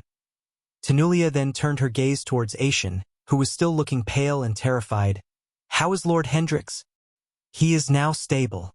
The healers asked him to take a rest. I have assigned my best men to protect him. His safety is our top priority right now. Ghost! Their conversation was abruptly cut short when suddenly a panicked voice reverberated in the area. They all looked in the direction of the voice to see Olivia frantically digging through the ashes. They all rushed at Olivia and saw a hand sticking out of the ash. Quick! Tenulia shouted at the men surrounding her. But no one needed an order as they had already begun to dig the ashes. Alicia and Norvin joined in the digging. The more they dug, the more they uncovered Ghost's body. While digging, Norvin felt another hand beside Ghost. His speed doubled, thinking it might be Noah. Just as he guessed, When Norvin and Alicia dug out the ashes, they uncovered Noah's body. Sponsored content. Visit Riedel. Me for extra chapters. Together, they all finally managed to dig out Ghost and Noah. Unfortunately, both of them were in pretty bad shape. Their clothes were burned and torn up. Several parts of their body, such as hands, neck, and legs, were covered in burn wounds, and they could even see Noah's femur sticking out of his leg through the pants. Are they alive? Aishan asked while the Guardians were carrying them away from the dig site. He has a pulse. Olivia grabbed Michael's hand and sensed a weak pulse. Bring me the healers! Tanulia shouted as several Guardians flew out of the ruins to bring the healers to her. Meanwhile, the Guardians placed 2 wooden beds on the ground instead of taking them out of the crater. The rain slowly washed off the ashes on their faces. Alicia and Olivia's tears also hit their faces along with the raindrops. What are you doing? Looking at Olivia taking out a healing potion from her space ring, Tanulia questioned her. But instead of responding to Tanulia, Oliva gently poured the healing potion on Michael's neck, which was severely burned by the explosion. The potion healed up the wound but not the marks. Afterward, Olivia took out another potion and gently poured it into Michael's mouth. Wake up, Ghost. Olivia could barely speak those words through her lumped throat. Most of the sparkling potion leaked out of his mouth. This was why the others waited for the healers. Instead of dumbly pouring the potion down an unconscious man's throat, the healers would turn the healing potion into an easily absorbed vapor and send it through the patient's skin pores. However, Olivia had neither patience nor trust in the Guardians after she read how they try to drive people by hiding the vampire's existence from the world. As a result, not only Olivia but many people shared her thoughts and lost faith in the Guardians. After what happened in Adrizel spread across the world, the majority of the people would blame the Guardians. However, the Holy Church was already on a secret mission to dethrone the Guardians. Today, they received an ultimate weapon to use against the Guardians. Tanulia or the others didn't give a damn about Ghost. Hence, they didn't stop Olivia from pouring vial after vial into his mouth. Instead, except for Aishan, they all focused solely on Noah. Suddenly, before the healers could arrive, Ghost's finger twitched. Ghost! The sight of Ghost's pinky finger twitching may be the happiest memory she had ever experienced. Michael gasped for the air, opening his mouth. Immediately, the healing potion in his mouth went down his throat. As soon as the healing potion reached his throat, the wounds on his body began to close up. The redness gradually returned to his body as they all stared at Ghost's breathing, getting heavier and heavier. Looking at Ghost responding to the healing potion, Alicia wasted no time. She took out a bunch of healing potions Noah brewed and smeared them on Noah. Wait for the healers. Tanulia didn't want Alicia to choke Noah with healing potions. She had witnessed many unconscious soldiers die because their fellow soldiers tried to pour down healing potions down their throats. There was a reason why the battlefield had healers and tents to treat unconscious soldiers. With a flick of her wrist, Tanulia paralyzed Alicia before she killed Noah. On the other hand, Olivia kept shaking Ghost by his shoulder. His eyes abruptly opened, shocking everyone. You whack! As soon as he opened his eyes, he turned his head, throwing up blood. Ghost! Olivia's motherly instincts kicked in as she held his head sideways to make his vomiting as comfortable as possible. She kept patting and brushing his back while Michael continued to throw up blood. A few minutes later, Michael finally stopped coughing up blood. He took out a healing potion and chugged in one gulp. Teacher, Olivia said. But Michael raised his finger, wordlessly telling her to wait. He then stood up from the bed and took out another glimmering jade vial. Under their stunned gazes, he emptied the potion into his mouth. The miraculous potion healed his burned skin, visible to the naked eye. Arg! Michael growled as he rotated his head, producing cracking noise. I am never judging a competition again. Chapter 5:14 Noah warns Alicia. Michael spit a bit more blood and took out a leather pouch from his system storage. Teacher? Olivia tried to say something, but Michael raised his finger as he took a long sip of water. He kept drinking until Tanulia cleared her throat. What happened here? Instead of answering Tanulia, Michael looked at Noah, who lay on the bed unconscious. Give this to him if you want to save him. Michael took out a sparkling healing potion Olivia used on him and threw it at Tanulia. His pulses are fading. You should act quickly. Where the fuck are the healers? Alicia shouted. He is right. Norvin nodded. We can't waste a single second soon. The golden Babaru snatched away the healing potion from Tanulia and poured the potion into Noah's mouth before anyone could stop him. As a golden Babaru, not only could he sense life signs but also sense whether something was poisonous or not. Hence, Norvin didn't hesitate to give Noah the healing potion because he sensed no poisonous energy. His finger twitched as soon as Michael's potion touched Noah's mouth. Michael sighed inside. He never thought he would be indebted to Noah. Yet, when the vampire exploded, Noah saved him by casting a protective shield around them. Besides, the system surprisingly urged Michael to save Noah. As for why, the system gave him no answer. So if it weren't for the system, Michael would have left Noah to die. Noah! Alicia shouted, tears rolling down her rosy cheeks. How long was I out? Michael asked Olivia, ignoring Alicia. Despite the risk he took, Michael received only 300,000 experience potions and 10,000 badass points for killing the elder vampire. Michael wasn't happy with what he received since he almost died. After the elder vampire exploded, Noah cast a protective light shield around them. But unfortunately, the shield could only cover one person and Noah let the shield save Michael instead of himself. Michael would have chosen himself and not Noah if the roles were turned. 6 hours. Olivia shocked Michael. Damn it, Michael yelled at himself. He was completely unconscious. This was the closest Michael came to death.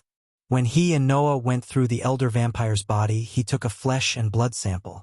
At least something was worth the risk. Using the samples, Michael was confident of brewing a potion that might cure vampirism. Tell us what happened, Tanulia coldly exclaimed. Vampires happened. Didn't those who escaped tell you? Michael stretched his arms and legs while responding to Tanulia.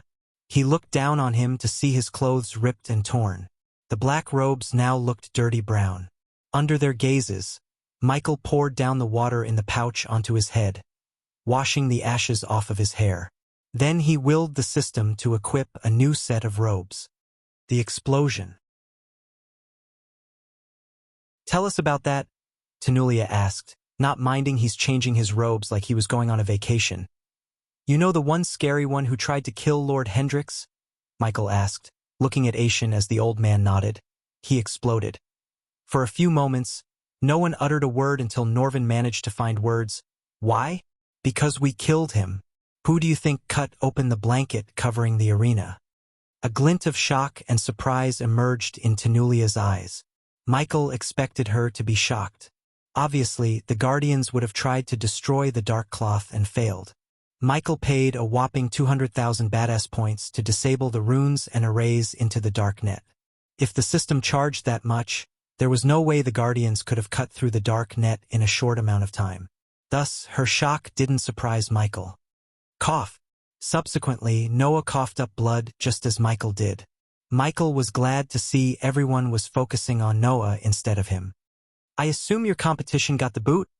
Olivia cried and laughed at the same time as Michael wrapped his hand around her shoulder. I am sure your team would have won the competition. Michael rubbed her shoulder playfully. I don't give a damn about the competition. You scared me to death. She purred like a little girl. Next time, I will run away with you. Happy? Michael laughed. Michael turned his back on Tanulia and her group to leave the area when he heard Tanulia's voice once again. You cannot leave. Olivia saw the smile on Michael's face vanish into thin air. He turned back and looked Tanulia in the eyes. Why? 1. We still haven't figured out what happened here. 2nd, we have a witness claiming you killed Lord Gabriel. Several dark lines formed on his face as he creased his brows. Standing beside Michael, Olivia shared the same look. Killed Gabriel? Ghost tried to save him. I saw that and Grandmaster Aishin too. Olivia defended Michael. Michael turned his gaze to Aishin, who immediately avoided direct eye contact. I am not sure what I saw. Everything happened so fast. At this exact moment, Michael had a strong urge to kill Aishin. However, It wouldn't take a genius to figure out that the witness was none other than Alicia, who held a grudge against Michael for exposing her brother and destroying his life. At that moment, Michael regretted not killing Peter in the forest when they first met. When Michael gazed at Alicia, Norvin felt a chill looking at Michael's eyes. They were the eyes of a killer, and every fiber in Norvin's body told him that Ghost was not just a killer but a predator. He sensed an overwhelming power within Ghost that could rival the power of Noah himself. Since Norvin didn't wholly comprehend his newly found powers, he couldn't make any connection between Noah and Ghost. As far as he was concerned, the power radiation he felt might be because of Ghost's higher cultivation stage. "Are you arresting me?" Michael tilted his head. If everything went according to his plan, the Alpha Guardian wouldn't be alive to arrest him in a few days. "Don't act so innocent. I saw everything. You let him go. You killed him," Alicia roared. Sponsored content. Visit Riedel. Me for extra chapters. Alicia couldn't stay silent for long. Her hatred and anger blinded her mind and made her ignore Noah for a few moments. "I didn't," Michael simply shrugged. Of course, Michael killed Gabriel. He intentionally shot lightning bolts at Gabriel so he would lose his grip and fly into the red hole. Unfortunately, he didn't anticipate Alicia's quick reflex to grab him and Aishan's interference. Gabriel would have been alive if Michael didn't grab him before he could be pushed away from the suction force. But instead, Aishan, the old bastard, interfered and tried to save Gabriel. Unfortunately for Gabriel, Michael had already fixed his mind about killing Gabriel. Gabriel's hands weren't slipping away. Instead, Michael was the one who let him go. "Ah, is this about your vigilante brother? What was his name? Peter?" Michael pouted to mock her. As soon as Alicia heard Ghost uttering her brother's name, she lost it. The golden spear, still burning with heaven's flame, materialized in her arms. Just as she was about to leap at him, a hand grabbed her spear and stopped her. They all looked down to see Noah opening his eyes. "I will tell you everything that happened here." Noah rose from the bed. "If anything, we should thank him for helping me take down the vampire," Noah calmly said to Tanulia. To be honest, Noah didn't like the way Tanulia treated Ghost. As far as Noah was concerned, if it weren't for Ghost, the elder vampire would have killed him and his friends. But once again, Ghost helped him. "We can let them go." Despite talking to an Alpha Guardian, Noah seemed domineering. His voice contained an authority that made Tanulia's tone weaker. Noah then turned to look at Ghost, who was slightly surprised by Noah's words. "I thank you on behalf of the Guardians for your help, Ghost. I'm in your debt." "Well, it's your lucky day as you have a chance to pay the debt." Michael yet again completely ignored Alicia and smiled. "You've been engaged to her." Michael looked at Olivia and then turned back his gaze to Noah. "But she's in love with someone else. So I'd appreciate it if you annul the marriage agreement." "Consider it done." Noah nodded. Olivia felt like a mountain of pressure being lifted off her shoulder. She let out a deep sigh. "Thank you. Thank you, Master Noah." Olivia bowed to show her gratitude. She didn't expect Noah to be so generous. So many young masters considered annulling a marriage a shame, but Noah was so benevolent. "No, I should be the one asking your forgiveness. If I knew you were in love with someone and didn't like the marriage, I wouldn't have agreed to it." No. How could you have known?" Olivia shook her head. "Now that everyone got what they want, I should take my leave." "Ghost." When Michael was about to turn back and leave, Noah called him. Michael saw Noah extending his arm, and with a nod, Michael firmly shook Noah's hands. After everything was said and done, Michael left the place with Olivia. They both shot towards the sky and disappeared into the dark clouds, leaving Noah's group behind. "What was that?" The moment Michael disappeared into the clouds, Tanulia coldly asked Noah, "Forgive me for taking up the authority, Alpha Guardian, but we need to make allies instead of enemies. This vampire threat is not a joke." A single vampire decimated one of the highly protected places in an hour. Noah looked around and sighed. "If we want to defeat them, we need powerful allies." Considering Tanulia knew about Noah's identity and how important he was to the guild, she remained calm, although she didn't like how Noah interjected and disrespected her rank. Then Noah turned his gaze towards Alicia, who was trembling in anger, and Alicia, the sooner you accept what your brother did was wrong, the better. If it weren't for Ghost, someone else would have exposed him. Norvin's jaw dropped a few inches as he was utterly shocked by how coldly Noah talked to his sweetheart. It was the first time Norvin had seen Noah treat Alicia coldly. The burning spear in her hands disappeared, along with the anger in her eyes. Instead, her eyes got filled with tears. This feud of yours with Ghost ends now. We would investigate impartially and serve justice if he had anything to do with Lord Gabriel's death. Do not let your hatred blind your mind.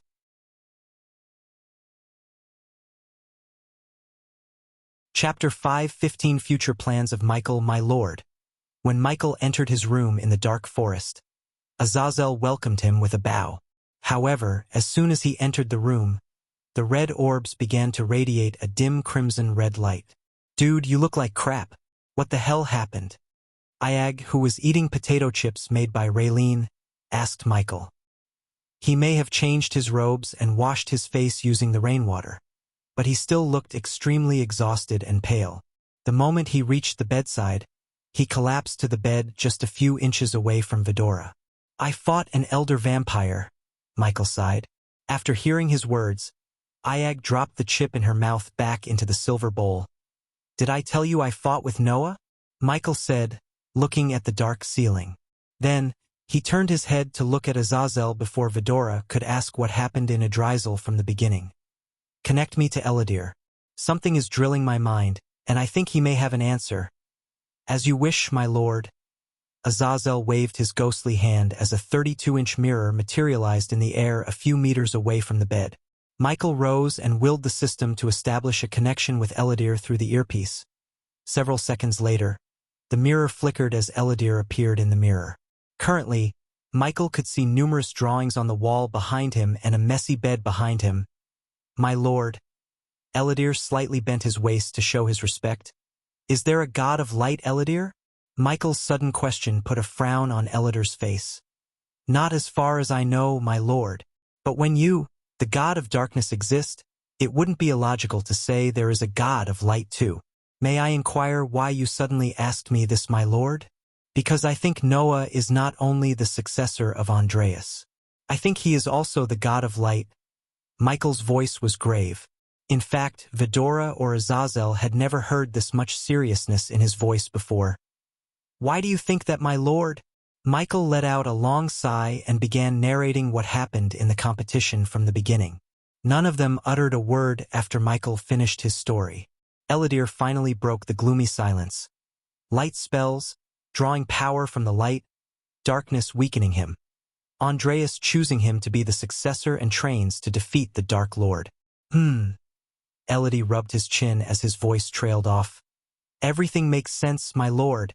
You might be right, said Eladir after pondering the matter for a long few moments. That must have been the reason why the system told me to wait until it reaches version 8. He is a god. Just like me, Michael said to himself. If it's true, we have to be more cautious than ever before. Michael heard Cain as everyone except Michael locked their gazes with Cain. Also, if you could connect the dots, Noah might be too. So we have to stay as far as possible from him. Hearing them, Iag couldn't help rolling her eyes. Why can't we just go and kill him while he's still weak? No? Eladir immediately raised his voice. We must not underestimate Andreas and the Sky Hall. You have only one runemaster, me. But they have countless, and if I'm right, Andreas would have made sure no harm comes to Noah. Michael agreed with Eladir with a nod. When Michael injected Noah with a healing potion using the APD, he felt a gentle force resisting the potion for a moment. To Michael, it felt as though Noah's body scanned the potion and filtered it before letting the potion into his bloodstream. In case Michael tried to inject Noah with blood tonic, he had a feeling Noah's body would have rejected it by destroying the nanites. As Michael was deep in thoughts, Eladir once again broke the silence that haunted the room. The best course of action would be to stay away from Noah and raise your army in the shadows for the great war yet to come, my lord. Where should we go? Sarba felt a lump forming in his throat in the sadness of leaving the place he has grown to love. Ghost will go to Ar. Michael cracked his neck as his mind quickly formed a plan. Let me guess. You are planning to kill more people in Elon as Lucifer. Michael nodded but chose not to explain in detail. He couldn't just say he has to get more experience points by killing people so he could get stronger. Why not Jisal? We are absolutely safe there, asked Sarba as Michael sighed. We can't be sure until we know everything about the Guardians and the Sky Hall. Then what's the plan? Aya asked Michael as he turned back to look at them. Simple. Ghost will move to Ar and establish himself there. Lucifer will eradicate Noah's potential allies and weaken him in Elon and Azair. The Dark Lord will build an army in the southern continent. I can feel the excitement in my veins. Ayag grinned. Do you have a contact in Ar, my lord? Azazel asked Michael and draw Michael's gaze towards him. Eve Voldegard. As soon as Michael uttered the name, a glint of surprise emerged in Elidar's face. Voldegard? Is she a relative of Lane Voldegard? Michael nodded. Yes, she didn't talk about Professor Lane, but I think there is some history between Lane and Voldegards. I will gather more information and try to exploit whatever there is to strengthen ourselves. Michael looked at everyone to see if anyone had something to say. However, they all nodded in agreement with his plan. When are you and Gaia coming here? We should all move to Ar together. Speaking of Gaia, where is that snake? Ayag smiled. Although Ayag didn't show, she missed having Gaia around so much. Without her, the dark mansion felt gloomier than ever. It was rare to see a Lighty smile, but thinking about Gaia, his lips curved upward, revealing an alluring smile. Sponsored content. Visit Riedel. Me for extra chapters. She is having the best time of her life in the combat class. Yesterday she brought hundreds of snakes and set them free in the classroom. There are still many students in the infirmary healing. These snakes were poisonous? Asked Aya with a devilish grin. Very nice. Damn it. I wish we were there to see them screaming and crying. Did they scream and cry? Ayag tilted her head as Elidir nodded, brightening her face even more. Tell her not to overdo it. She needs to teach them something to maintain her cover. Elidir rubbed his eyes, fighting the urge to sleep. I already did. By the way, we will be there by next week. Then we can finally finish the mortars. Michael could see the exhaustion and sleepiness in his eyes. Hence, Michael didn't keep him any longer. Take some shut-eye, Elidir. You can't function best if your brain and body are desperate for rest. I will, my lord. After that, the mirror flickered again before turning completely dark. Then, with a flick of his wrist, Michael took out Lucifer's suit of armor and put it on an armor stand. The armor looked as menacing as ever with its dark metallic platings and crimson-red linings. When I fought the Elder Vampire, I realized one of my biggest weaknesses. Michael ran his fingers through the armor. What is that? Asked Ayag. Armor. Michael simply said. This armor might look fancy, but it can't protect me from spell attacks. I need stronger armor. For both Lucifer and Ghost, who needs a suit of armor more than Lucifer. While fighting as the Dark Lord, Michael could unleash his full power without worrying about exposing his identity. Hence, Michael was relatively safe fighting as Lucifer than as Ghost. Granted, there were cool clothes in the system store, but they were not armors. To forge stronger armor, he needed stronger materials. Unfortunately, the system locked the ores and armor materials under an upgrade wall. In other words, until he upgrades the system to version 8, he wouldn't be able to buy a suit of armor or any materials from the store to forge a stronger unique armor. However, it never stopped Michael from getting what he wanted. The Aqua auction might have what I need to forge armor. Eve said she knows some blacksmiths who are capable of forging any sort of armor. Also, we should recruit a loyal blacksmith. Ar might be a good place to start looking for suitable candidates, Kane reminded Michael. To become a blacksmith himself, Michael would have to pay the system a whopping 700,000 badass points, and it would make him just a 1-star blacksmith. However, if he found one with a blacksmith specialty, he could turn him or her into a 5-star blacksmith for 2 million badass points. Compared to alchemy, smithing was in a different realm. But, coupled with his inventor trait, Michael knew he would be able to create some nasty weapons that could change the tide of the war. Of course, Michael planned to become one himself in the future.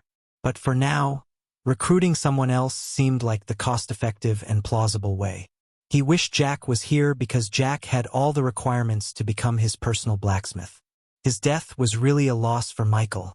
Loyalty should be the key here, Sarba said in his soft voice as though he read Michael's mind. I am pretty sure we can find a desperate dwarf who would be willing to become the Dark Lord's subordinate in Ar. Michael devilishly grinned. Excitement rushed through his veins, thinking he was finally going to Ar, the most powerful continent of all. My lord, suddenly Azazel called him as Michael turned around. Today is the day we asked Miss Peyton to meet you in Maven. Oh, the assassination of the Alpha Guardian. I almost forgot about that. But you haven't killed her yet? Iag asked Michael. I will. Let's go meet Peyton, shall we? Michael willed the system to equip his armor as the suit of armor vanished from the stand and appeared on Michael except for the last piece. Mask.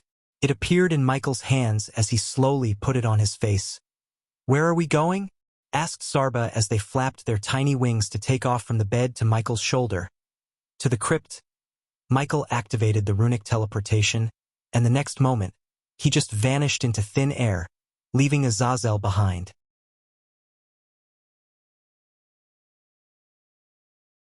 Chapter 5:16 Tanulia's brutal death under the sky of perfect midnight velvet. Under stars so brilliant they drew the eyes heaven-bound. The music softly played by crickets and the ever-expanding ocean in front of Tanulia made every second waiting for the vampire she was supposed to meet a beautiful yet heart-beating experience. She gazed at those bright friends of the moon and their pattern that seemed so fixed and yet ever-changing while the waves gently brushed over her feet. Her silver robes, adorned with golden engravings, fluttered in the wind, dancing to the rhythm of the sea along with her striking golden hair. It had been an hour since Tanulia arrived at the marked location on the parchment she received from a mysterious vampire. As far as her eyes could see, there was nothing but the ocean and an empty beach void of any life signs except a boulder 20 or so meters away from Tanulia.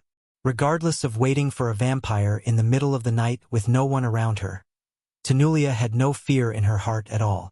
She was trained to remain calm and collected despite the situation by her mentors ever since she was born. The Alpha Guardian was not just a position, it was a state of mind. She was patiently waiting for the vampire and looking at the half-moon in the sky until she noticed a figure flying through the puffy white clouds accompanying the moon. The figure slowly descended onto the shot several meters away from her. The dark figure just arrived at the scene was tall, neither too skinny nor bulky, and wore ragged brown robes and a cloak to cover his face. Tanulia had seen beggars in much better condition than the man in front of her. However, she didn't show any scorn since she was not here to comment on his fashion sense but to do something that would save many lives. Tanulia Valrin. Tanulia heard the man speak in an otherworldly, distorted voice that almost sounded mechanical. And you're the one who sent the potion in this? She slowly moved her hands to her waist and took out a parchment in her belt wrapped around her perfect slender waist. Since Tanulia was in civilian robes instead of her usual silver armor, one could clearly see her flawless hourglass structure. Furthermore, although the robes covered her arms, they failed to hide her muscle definition, which added an extra layer of charm to her beauty. Your people slaughtered hundreds of innocents today in a drizzle. Her eyes glimmered with rage and fury. That was a payback for what you humans had done, Tanulia Valrin.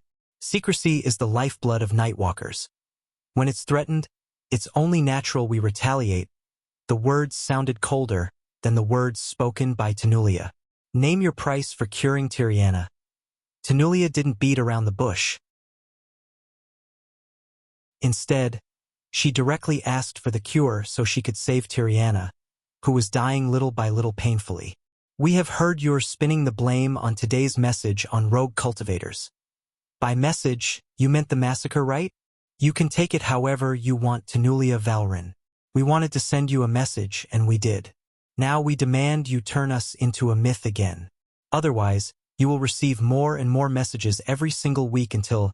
The vampire paused for a moment to let everything he just said sink into her skull. All humans are eradicated from the face of this world.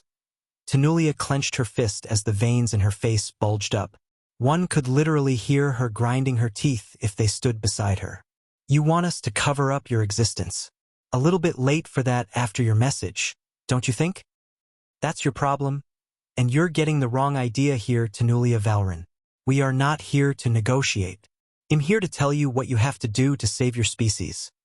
The vampire sternly said, leaving no chance for her to talk back. After hearing from Noah what happened in the Aqua Clan arena and what the vampires did to the people there, she did not dare to underestimate the vampires. Just a group of vampires massacred hundreds of people and prevented anyone from saving them. In a matter of a few hours, the vampires eradicated 80% of the alchemists in Elon and Azer. As a result, an alchemist's value on both continents would skyrocket in the future as the vampires created a massive void in the alchemy world. What about Tiriana? She can't survive until we do the impossible? Your drinking this potion is the price for saving her life. The vampire opened his palms to reveal a brownish potion glimmering from within. Is that poison? No. The vampire shook his head.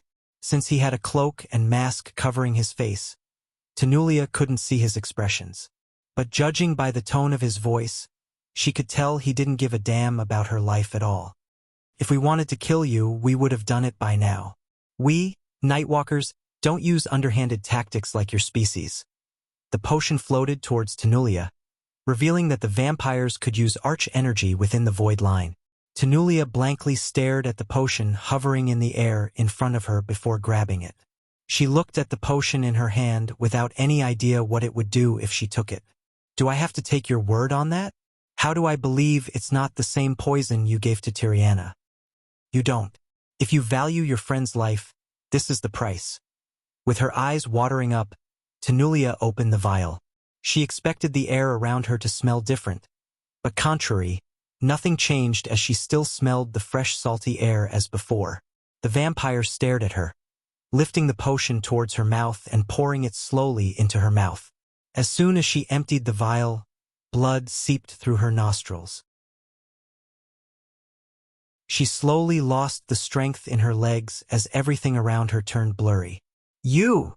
She tried to say something, but a mouthful of blood sprayed out of her mouth instead of words. Then, her skin turned paler than a white sheet in a few blinks of an eye. Thud! Finally, Tanulia collapsed on the sandy shore. Her body frantically twitched as blood seeped out from every pore in her skin, drenching her silvery robes with her blood. The sand beneath her slowly turned red around her. Her gaze fused with shock and rage, still locked onto the vampire until the light of life finally left her eyes. Peyton! The vampire called out when Tanulia's body stopped twitching. Sponsored content. Visit Readel. Me for extra chapters. For a few moments, there was nothing but the sound of ocean breeze and waves that haunted the arena. Then, several seconds later, a figure walked out of the boulder's shadow out of the blue. Currently dressed in black robes from head to toe, Peyton strolled toward Tanulia's body. Is she dead? Peyton removed the cloak covering her head to reveal her face. She turned her blood-red eyes towards the vampire and saw him nodding his head. Her face twitched, showing the burning anger in her heart. I have to make sure.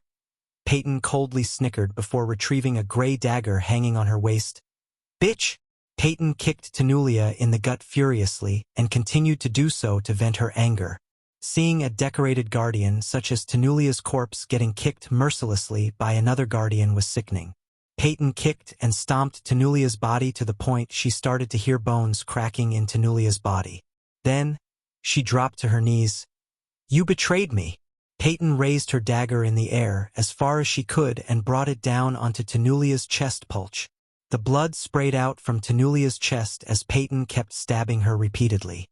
Her rosy face was painted red with the blood sprayed onto her face. Still, Peyton continued to skewer Tanulia until she couldn't raise her hand anymore. After she was done stabbing Tanulia's dead body, Peyton turned around to look at the vampire. Under her murderous gaze, he removed his brown robes, revealing the dark metallic armor beneath. Dark Lord, Peyton mumbled, looking at his terrifying stature. I fulfilled my end of the bargain. Tanulia Valrin is no more, he said, stepping towards her. The vampires will be blamed for her death, Peyton sensed his voice changing from mechanical distorted to cold demonic voice. Peyton stared at his crimson red eyes for a few moments in silence. A year ago, she began her journey to hunt down Lucifer so she could climb up the ladders in the guild. A year later, after spilling so much blood and sweat, she stood in front of the Dark Lord with the blood of Tenulia Valrin in her hands. What do we do with the body? Peyton looked at Tenulia's body. Then, she took a few steps away from the body while the Dark Lord stepped closer to Tenulia. Peyton saw the Dark Lord looking at Tenulia from top to bottom. What a pity. She would have made a fine subordinate.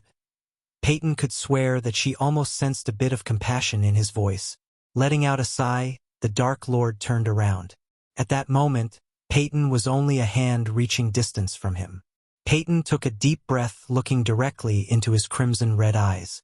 Afterward, she threw the dagger away and dropped to her knees. For a few seconds, she looked at the sand, and then, she finally looked up at him. Her heart was pounding against her chest as everything around her seemed to have stopped. Suddenly, Tenulia's body behind the Dark Lord moved out of nowhere. Within a blink of an eye, Tenulia's hand grabbed the Dark Lord's legs. The Dark Lord shuddered, but before he could react, a golden sword engraved with hundreds of glowing runes materialized in Peyton's hand. Pulch! She stabbed the Dark Lord with lightning speed and twisted the sword. At the same time, a golden rope appeared around his feet. Teleport now, bitch! Peyton grinned as she sent the sword deeper into his guts.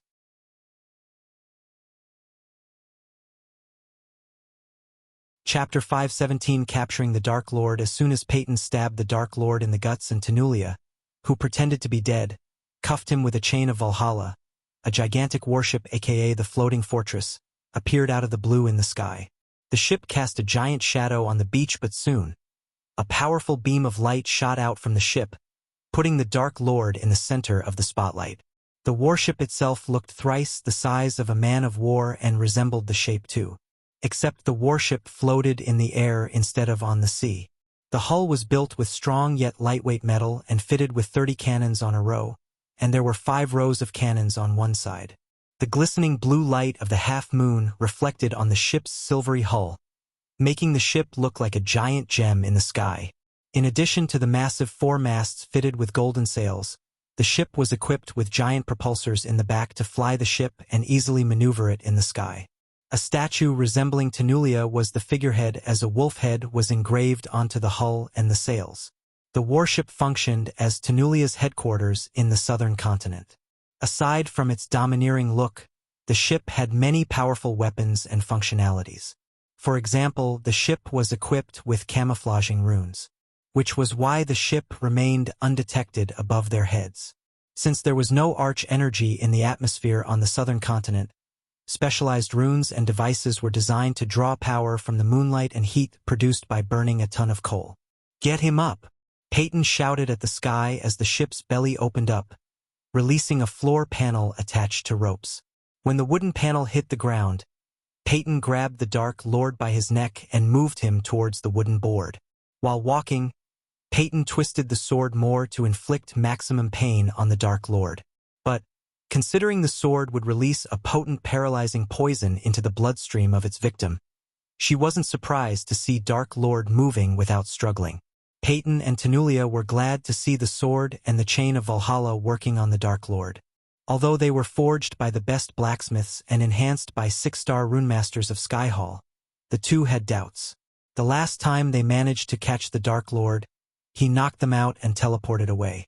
"Reel us in," Tenulia shouted as the wooden panel slowly moved upwards. A couple of minutes later, they finally reached the inside. The interior of the ship was brightly lit with golden chandeliers. Tremendous braziers encompassing several columns lit up every part of the ship and covered the interior in warm silver and dancing shadows. The large mirrors on the embowed ceiling danced in the flickering light while stone effigies and wolves looked down upon the granite floor of this majestic ship. Alpha Guardian, Guardian Captain, a group of highly trained elites of the Hunter Guardians, was there to escort them to the interrogation room specially built to contain the Dark Lord. The 12 men were clad in silver armor forged with the same metal as the ship's hull. However, even the elites glinted with fear in their eyes when they saw the Dark Lord in person. Wasting no time, they escorted the trio through a hallway guarded by more armed soldiers until they reached an 8-foot door made of copper. From where they started their journey to the door decorated by banners and lit with golden orbs that illuminated the paintings of elven men and women below them. Creak. The 3 guards leading the escort pushed open the copper door to reveal an empty room surrounded by white walls. There was only an oak table, 2 chairs on one side, and 1 metal chair on the opposite side of the table. Michael was stunned by Peyton's betrayal. But more than betrayal, it seemed like a carefully elaborated plan. While watching the interrogation room and the glass on either side of the room reminded him of the interrogation rooms of Earth's law enforcement. The sword was still stabbed in the guts, and Peyton made a habit of twisting the sword every 10 seconds. "Sit your ass down." Peyton punched the Dark Lord in the face before pushing him down on the metal chair. As soon as he was forced to sit on the chair, the elite guardians entered the room with more golden chains and tied the Dark Lord to the chair as tight as they could. His hands were tied to the back of the chair while his legs were tied to the chair's legs. Additionally, they put a jade collar around his neck, and the moment the collar touched him, it glistened brightly. "Leave," Tenulia ordered the elites as they quickly left the room, leaving Tenulia and Peyton in the room with the Dark Lord. At last, Peyton let go of the sword's hilt and went to sit beside Tenulia on the chair facing the Dark Lord. But the sword was still glowing and sticking out of his guts though. Blood bags and retractable dagger. Tenulia retrieved several pouches drenched in blood out from her cleavage, while Peyton stabbed herself with the retractable trick dagger. "The rooms are powered with hundreds of runes that even we haven't fully comprehended. So don't bother teleporting or using any spells." Tenulia snickered. "The last time we met, I saw you bleed, and you know what we Hunter Guardians say about that. If it bleeds, we can kill it." The elites who were witnessing the interrogation through the window couldn't feel proud of what they had achieved. "So it was all an elaborate plan to catch me?" the Dark Lord asked Tenulia and Peyton. For a moment, Tenulia and Peyton looked at each other. She then patted Peyton on the shoulder. "She is the one who came up with the plan."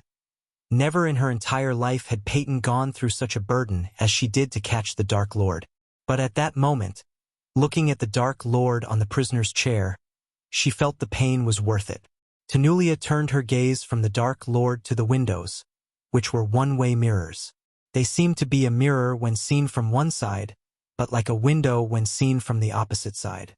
The Alpha Guardians used the windows disguised as a mirror for surveillance. "Bring me the crate." A few seconds after Tenulia ordered, the elite's whole were standing on the mirror's other side. An elite guard entered the room, carrying a wooden crate. Thud! The guard quickly put the crate on the table and left the room as fast as he could. It was evident to everyone that despite being the elites, they still trembled at the sight of the Dark Lord. Sponsored content. Visit Readel. Me for extra chapters. Tenulia put her hand into it and grabbed something from the crate. When she opened her palm, still tainted with fake blood, Michael saw his spiders dormant on her palm without moving. "We know you were watching us. It took us some time, you bugged us, but we did and turned it against you." After showing him the spiders, Tunnelish closed her fist, crushing the spiders to dust. "Tiriana, how is she?" One would expect Tenulia to lose her calm or act furiously. However, she remained rather calm despite his question and what was happening to Tiriana. A necessary sacrifice. When Michael thought the Guardians couldn't stoop any lower, Tenulia surprised him.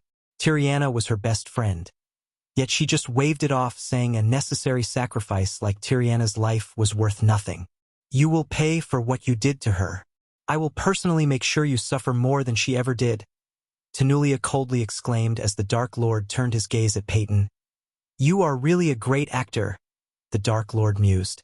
Those who heard him from outside sensed no fear in his tone, which made them terrified of him even more. "It was not an act," Peyton said, gritting her teeth. "In case you're wondering, we knew about the Nightwalkers long before you sent Victor with Peyton and tipped off the royal news.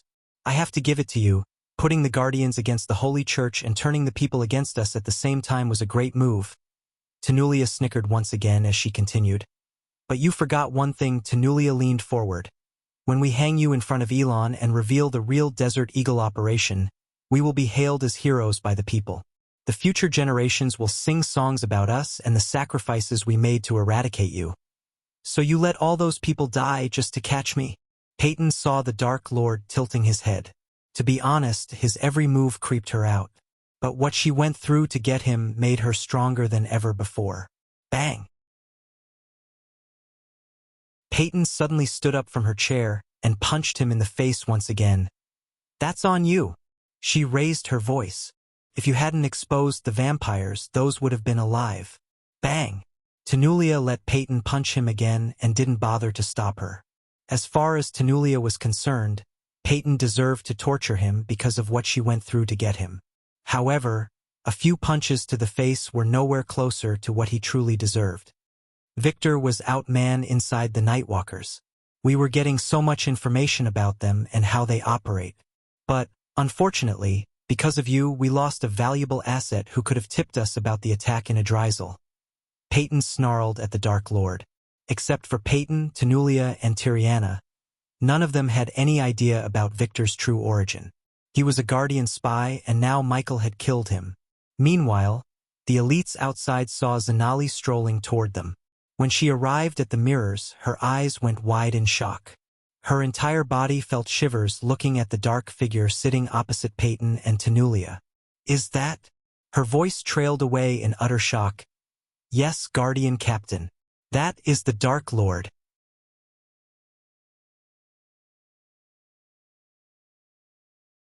Chapter 518 Unmasking the Dark Lord. Ha ha ha ha. Suddenly, the Dark Lord burst into creepy laughter. His maniac laughter echoed through the room and sent shivers down the Guardian spines. Your bullshit doesn't work on me, Elf. I can see it in your eyes. You know about the attack long before I exposed the vampires. The only difference is because I exposed them, the vampires left some people alive so they could spread the message. Otherwise, it would have been a complete massacre with no survivors to tell any tales. Zanali was startled by his words. There was no way the Alpha Guardian knew about the attack and did nothing to prevent the killings.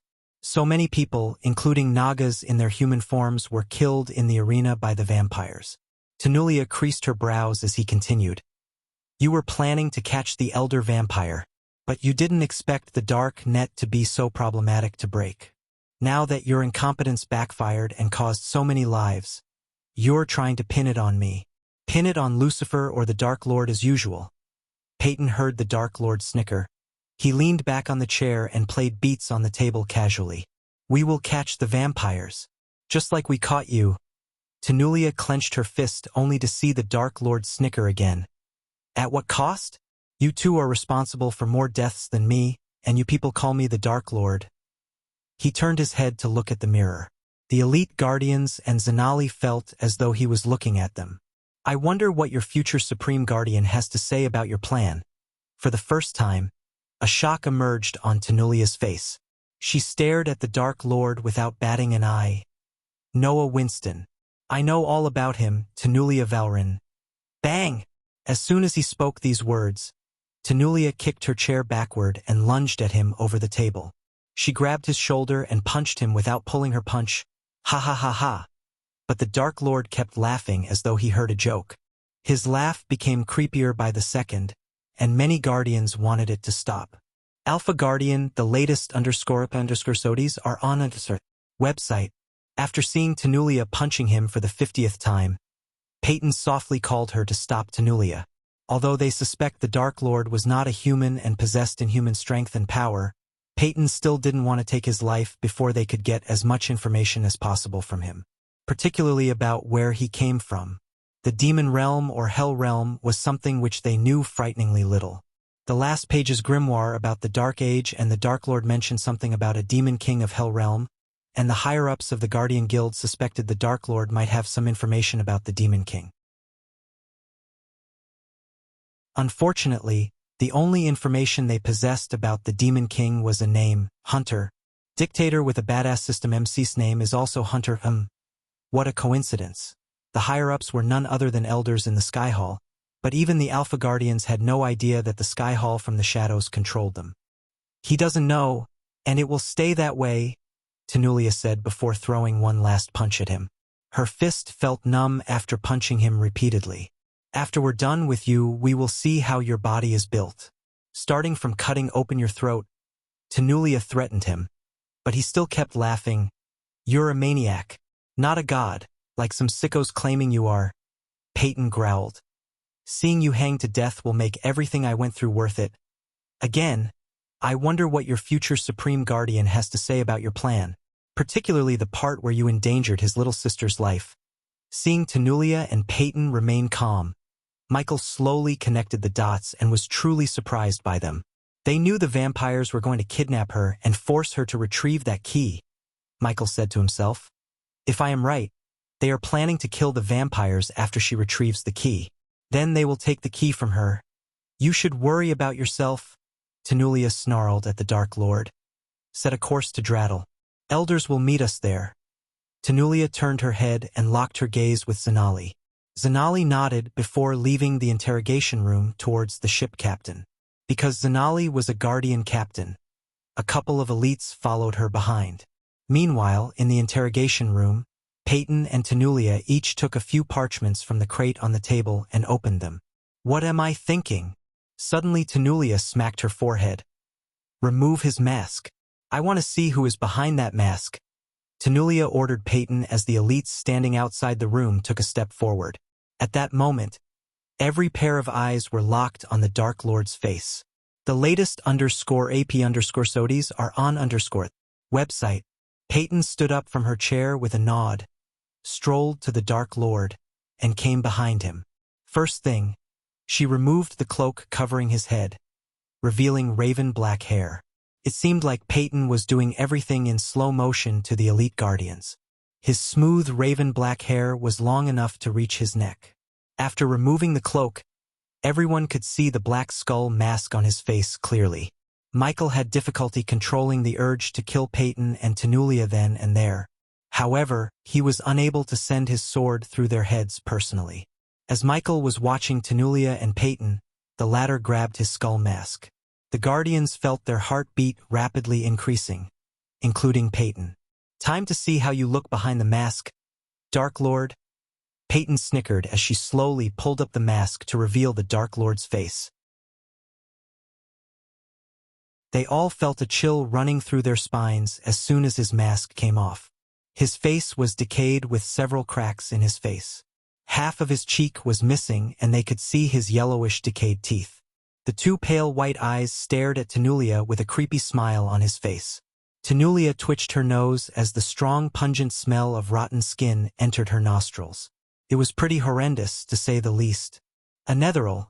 Tanulia could recognize an undead or a Netheral as they were commonly known in the cultivation continents when she saw one. "Ha ha ha ha ha ha." The undead burst into laughter and squirmed, shaking the chair he was tied to. This time when Tanulia heard his mad laughter, she had a bad feeling. "Ah!" The undead abruptly cut his laughter short and opened his mouth as wide as he could. When Tanulia looked into his mouth, she noticed something glowing inside his mouth. Before she could guess what that was, the undead spits the glowing rock onto the table. The elites immediately leaped away and curled into a ball, thinking the rock was going to explode. For some reason, the first thought when they saw the rock was that it might be a bomb. Tanulia stared at the jade rock on the table while a bright light inside the rock pulsated in regular intervals like a heartbeat. None of them had an idea about the rock until a bright light shot out of the rock to the wall behind the undead. The bright light slowly turned into a figure resembling the Dark Lord, but the Dark Lord before they unmasked him. "Dark Lord?"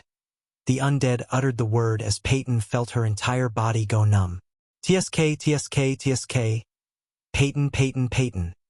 The Dark Lord projected on the wall, amused. The elites slowly managed to grasp the fact that the undead wasn't the real Dark Lord. But Tanulia was smarter than the rest. Hence, she realized the truth. The Dark Lord had played them. Visit. For the best known Serenity experience. "Where is Tiriana?" the Dark Lord asked as Tanulia quickly scanned everything around the Dark Lord. But no matter how hard she looked, She couldn't see anything but darkness around him. A few elites outside quickly made their way to Tiriana's room without waiting for Tenulia's orders. Instead, they were trained by Tenulia and worked under long enough to sense her thoughts. Here she is. In the dim red light, Tenulia saw the Dark Lord pulling something from his side. "Tiriana," Tenulia muttered, looking at Tiriana in the Dark Lord's hands. He grabbed Tiriana by the neck as she squirmed to escape his grasp, but to no avail. "A necessary sacrifice." The Dark Lord calmly said in his demonic voice. Then he turned his head to look at Tiriana. Boom! The elites gasped in shock as Tiriana exploded into a bloody mist in the blink of an eye. Peyton stumbled back, seeing Tiriana's sudden yet horrifying death. On the other hand, Tenulia clenched her fist as her nails protruded the skin, making her literally bleed. After Tiriana exploded into blood-red mist, they saw nothing but red until the Dark Lord swiped off the blood. The guardians who went to look for Tiriana returned to the area and pushed open the copper door. "Tiriana is not in her room." Alpha Guardian, the two armored guards, had no idea that Tiriana exploded to death just a few moments ago. Boom! Tenulia raised her hand as a powerful gust of wind blasted away the two guards.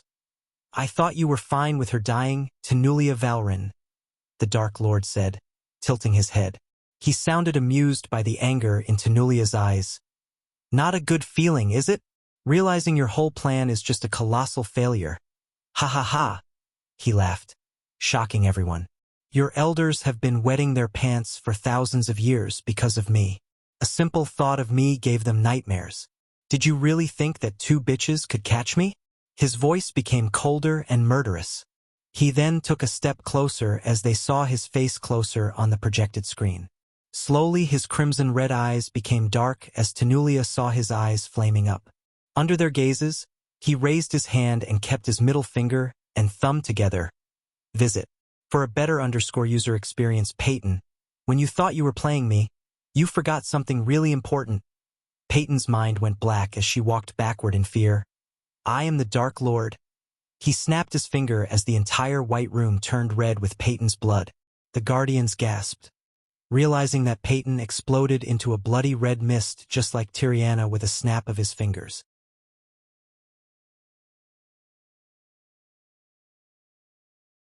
Chapter 519, Destroying the Guardian Headquarters. As soon as the Dark Lord painted the walls with Peyton, the elites immediately rushed into the room to protect Tenulia. All of them were still boggled by Peyton's death. They had no idea how he killed Peyton without even laying a finger on her. He snapped his finger, and she just exploded in the blink of an eye. The imposter Dark Lord, the undead, was laughing like a maniac looking at the Guardians' panic. "I won't kill you now, Tenulia Valrin. First, I will take away everything from you. Then, I will kill your precious elites. Only when you wish for death, I grant you your wish." Although the elites surrounding her were trained to be fearless warriors, they all feared for their lives deep down. Besides, the armor the Under was wearing kept releasing fear toxin in the air. Thus, everyone who breathed in the air felt fear clutching their hearts. Michael planned everything to the last detail. Boom! Tenulia felt hot blood splashing on her yet again as an elite guardian exploded. The empty silver armor he wore hit the ground with a sickening thud. "We have to go, Alpha Guardian." "Ha ha ha ha." The undead laughed as the elites tried to take Tenulia away from the room. However, she did not even budge an inch from the room. Once again, Michael raised his hand, making the Guardians' hearts pound against their chests. Boom! Michael snapped, and just like before, a Guardian exploded from within. At that moment, the entire white room turned red, and blood oozed out of the walls and ceiling. Not only the walls but also Tenulia herself were drenched in blood. Her rosy face was covered by the blood of Peyton and two elite guardians. For the first time in her life, her mind went blank. She was unable to think of the next step. As they were in a daze, hoping he wouldn't snap his finger one more time, Zanali entered the room. As soon as she entered the room, her face went pale. Her body shuddered, feeling her heart suddenly skipped a beat. "Visit." For a better user experience, looking at all the blood and horror on the Guardians' faces, and no Peyton in the room made her think of the worst. She stepped into the room as blood oozed down from the ceiling, reaching her crimson-red robes. Only then did she notice the Dark Lord's face on the wall. Despite all the blood, she could still make out his face. Where is Peyton? That was the first question Zanali asked. You're stepping on her. Zanali felt a chill hearing the Dark Lord's words.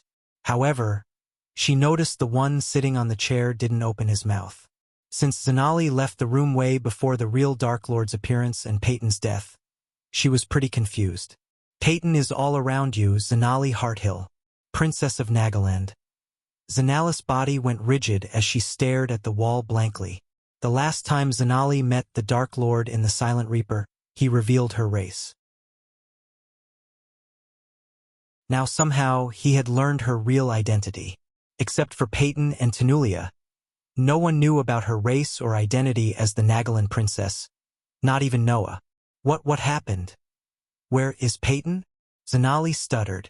Gradually she felt a lump forming in her throat which made taking a difficult task. When the Guardians exploded, at least their armors survived the explosion. But, unfortunately, the same couldn't be said of Peyton. Not even a shred of Peyton's clothes survived the blast except her glasses. Zanali saw the glasses lying on the bloody floor and bent her knees to pick them up. Her hands shivered uncontrollably as her mind refused to accept Peyton was dead. Take a long look at what's around you, Guardians. This is what's waiting for you if you stand in my way. At that time, even Zanali couldn't be courageous due to the fear toxin in the air. After hearing his words, Zanali turned around, holding Peyton's glasses tightly. All the sweet memories she had with Peyton flashed across her eyes. We have to leave the ship. Alpha Guardian Zanali's eyes flickered as Michael saw her pupils shrinking in size. At that moment, her eyes resembled the eyes of a Naga rather than a human. The ship is rigged to blow. We must go now. Tanulia took her gaze away from the Dark Lord. The captain is dead and so do several Guardians. Her rage and anger in her heart fought back the fear toxin in her bloodstream. Zanali momentarily pushed all her grief and anger to the back of her mind and informed Alpha Guardian of what she saw. Zanali recalled the bodies she saw on her way to the captain's cabin. All of the Guardians guarded the hallways, and the captain's cabin was killed. Someone slit their throats, and the captain literally had no head when she reached his cabin, where Zanali saw several explosives placed all around the room. Though unfamiliar with the explosives that looked like bricks pulsated red light, she sensed the heat building up within the bricks. Visit. For a better user experience, the last time we met, you destroyed the Silent Reaper. So now it's payback time, bitch, Michael snickered as he snapped his finger. The Guardians shuddered, but unlike they expected, none of them blew into a puppy red mist. Instead, the room the Dark Lord was standing in lit up. He was standing in a room with several world maps hanging from the walls and an oak table just a meter behind him. On the other side of the oak table sat a headless corpse that Zanali had seen a few minutes ago. He is in the captain's cabin. Tanulia immediately recognized the room. Alpha Guardian. The remaining 3 Guardians tried to stop Tanulia, but they were pushed away by her. Then, on her way out, she grabbed the glowing sword sticking out of the undead's guts. Ha ha ha ha ha ha ha. Pulch! Tanulia swung the sword and cut his head clean off of his shoulder. Then, she strolled out of the room and didn't seem like anyone could stop her. Her eyes were bloodshot with anger. Boom! Suddenly, they heard a loud explosion as the ship trembled violently. Soon, the ship tilted sideways. Boom! The explosion went off again. This time, the Guardians and Zanali were thrown off balance. The explosion sound continually rang in their heads, and soon, the howling sound indicated the hull breach. Immediately, Zanali grabbed the jade stone lying on the floor before stumbling out of the room while holding the walls for support. Get out of here!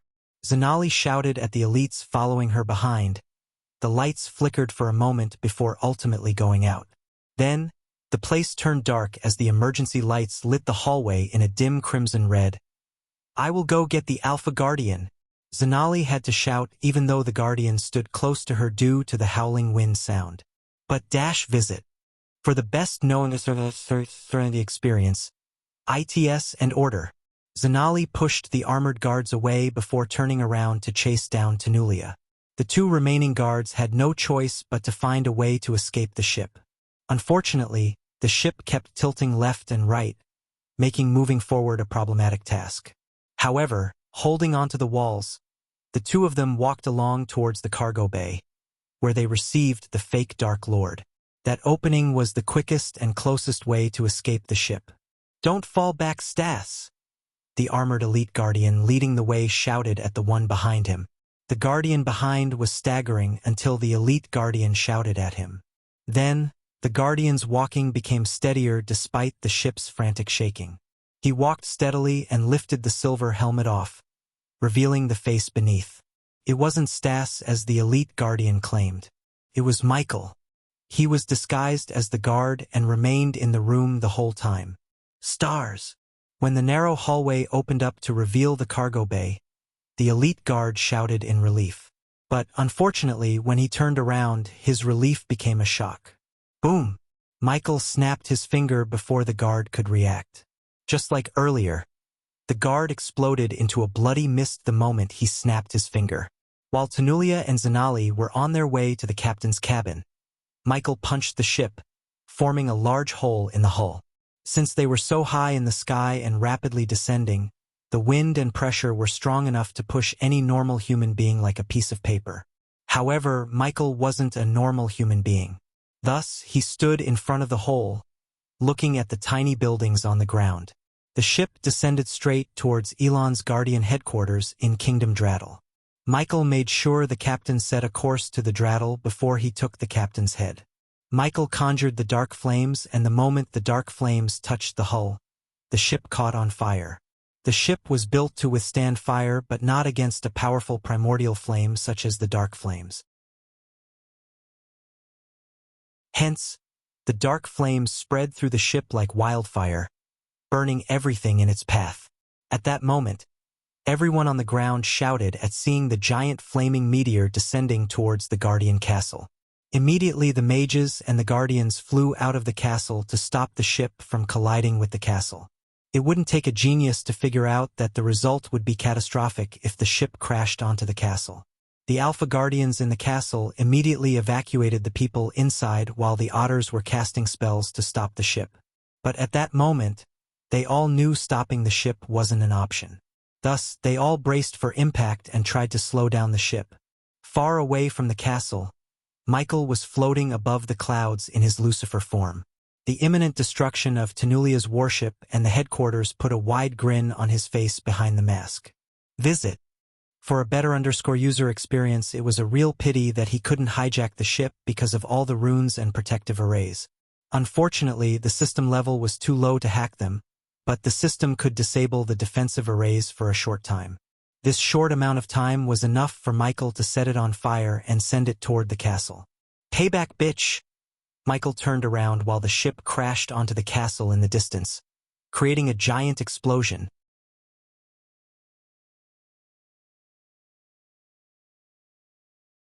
Several hours ago, Michael was floating above the clouds and looking at Tanulia on the sandy beach. She looked the size of a bullet ant from where he was. Michael wore his suit of armor and was shrouded in dark clouds.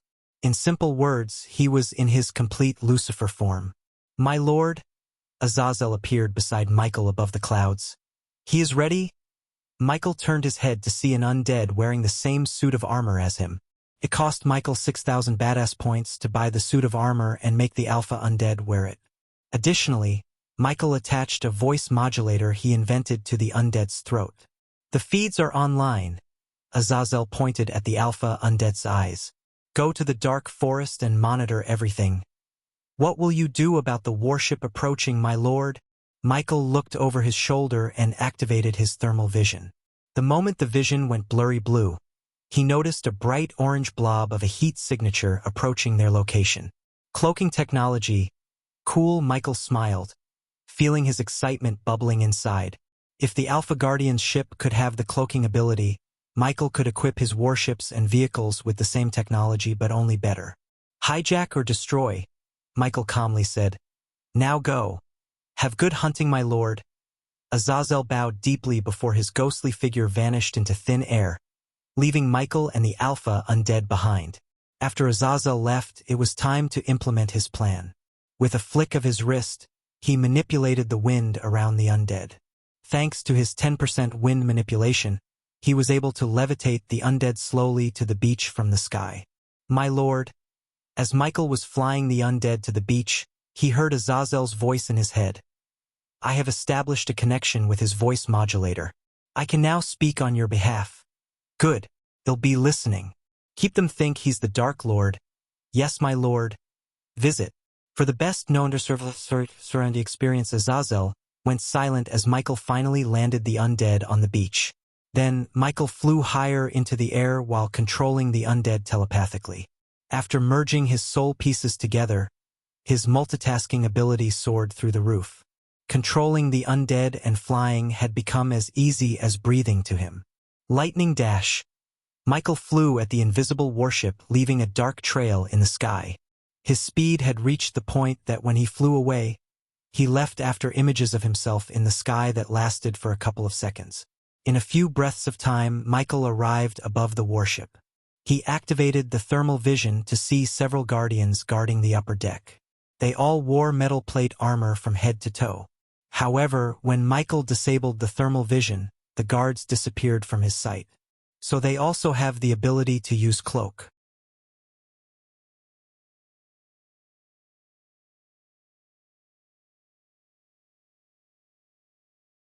Michael grabbed his neck from behind and immediately sent his hidden blade through the armor gap.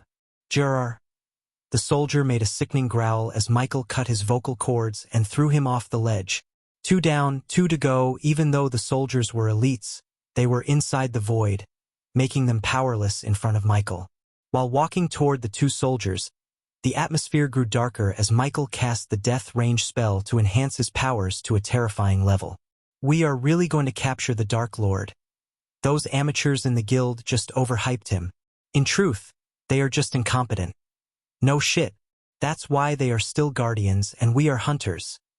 The 2 soldiers gossiped, having no idea death was nearing them.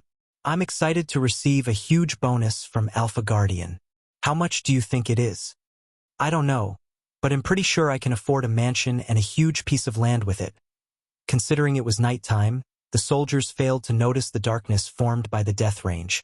Besides, Michael floated towards them, so they heard no footsteps. Hello, boys. They heard a sudden cold voice and tried to turn around. However, Michael grabbed both of them by their necks and tightened his grasp, crushing their helmets. Their armor flickered, revealing the caved-in heads. The next moment, Michael tossed them down from the ship. Finally, Michael cleared all the guards on the upper deck. My lord, Miss Peyton has arrived. Azazel's voice sounded in his head. Stall her. I'm on my way to the dining area. It's time the soldiers tasted my blood tonic. Michael looked around the empty deck. The latest episodes are on their website. I still got it. Michael felt proud of his handiwork. In a matter of a couple of minutes, he assassinated 4 elites like they were nothing. It had been so long since he used his assassin skills in this world. With a proud grin under the helmet, Michael made his way to the ship center, where he saw a latch.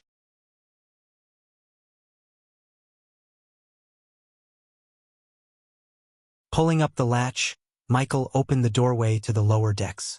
He climbed down the ladder and reached a narrow hallway lit with elegant small chandeliers. He stepped on a ruby-red carpet that ran from the ladder to the other parts of the ship. A few meters away from Michael, he noticed a soldier guarding a door, and when he noticed Michael, he turned his head. What are you doing down here? The guardian asked. Man, I need to get something to eat. I'm starving. Michael quickly disabled his cloak and rubbed his belly. Damn it, man. Quickly eat something and return to your post. The guardian had a British accent which slightly surprised Michael and reminded him of the time Michael traveled to London to kill a billionaire in his own mansion. Will do. Michael slowly walked towards the soldier while looking around to see if he could find any clues to locate the kitchen. Seeing Michael approaching him, the soldier raised his hand. Where are you going, mate? The dining area is through that door. The soldier pointed at the door couple of doors away from the door Michael was at. Michael expected the soldier to point out the way because only one of two things could have happened. One, the soldier would point out the right way.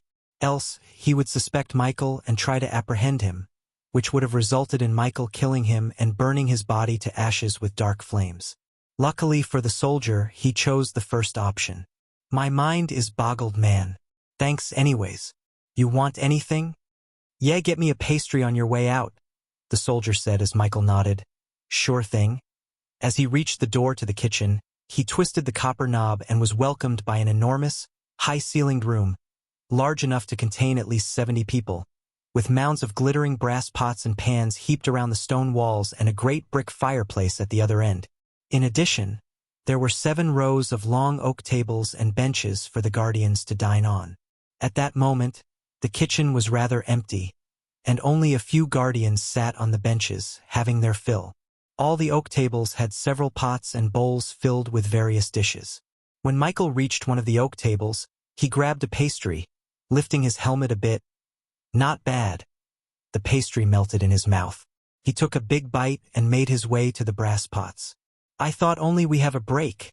Seeing Mykov, a blonde-haired soldier who was having porridge, said, I am starving. Can't be on an empty stomach when we catch the Dark Lord, can we? Michael, amused. Can't argue with that point? Finish it quickly, Mac. We can't be late to receive the Dark Lord. Michael was pleasantly surprised. Visit. For a better user experience. Is that so? You guys are so lucky. You get to see the Dark Lord up close. The blonde soldier rolled his eyes. Lucky my ass. I'd rather guard Lady Tiriana's room than stay close to that creepy fucker. Still standing near a brass pot, Michael asked the soldiers. Speaking of Lady Tiriana, I have a message for her. From Alpha Guardian. I need to get that to her ASAP. Then what are you doing here? Lady Tiriana's room is on the other side. Another red-haired guardian with a long cut across his tanned face spoke in a thick accent. I will go. After I taste this baby.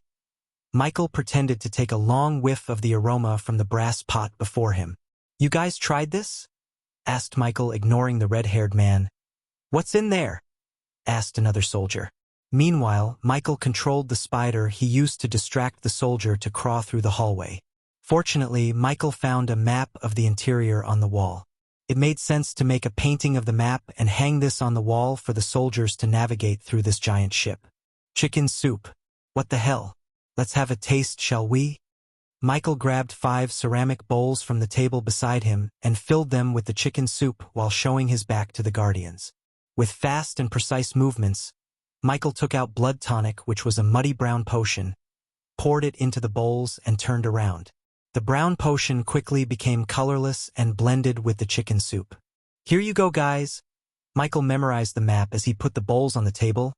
You should go now, the red-haired man coldly said after Michael took a sip of the soup. Okay. Jeesh, you're aiming for Employee of the Month or something. Michael's words made the others chuckle while Michael grabbed a bunch of pastries. This is for me to have on the way. Michael walked away from the guardians. On his way towards the door, he looked over his shoulder to see all of them take a long sip of chicken soup. When he came out of the kitchen, he quickly took out another blood tonic potion and drenched them in the potion. For a moment, the pastries looked wet, but soon, they regained their usual crispy texture after the pastries absorbed the nanites. Then, Michael navigated through the hallway according to the map, and on his way, he handed over pastries to the guardians patrolling the hallways. Only then did Michael realize how hungry these soldiers were. It didn't even take any effort to make them eat the pastries. The latest _AP_SODIES are on website. Is everything ready?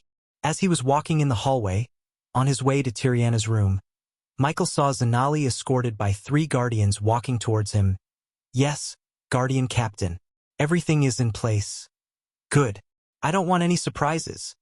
Suddenly Zanali turned her gaze away from the guardian beside her to Michael, who was standing in the hallway with a pastry in his hand. What are you doing?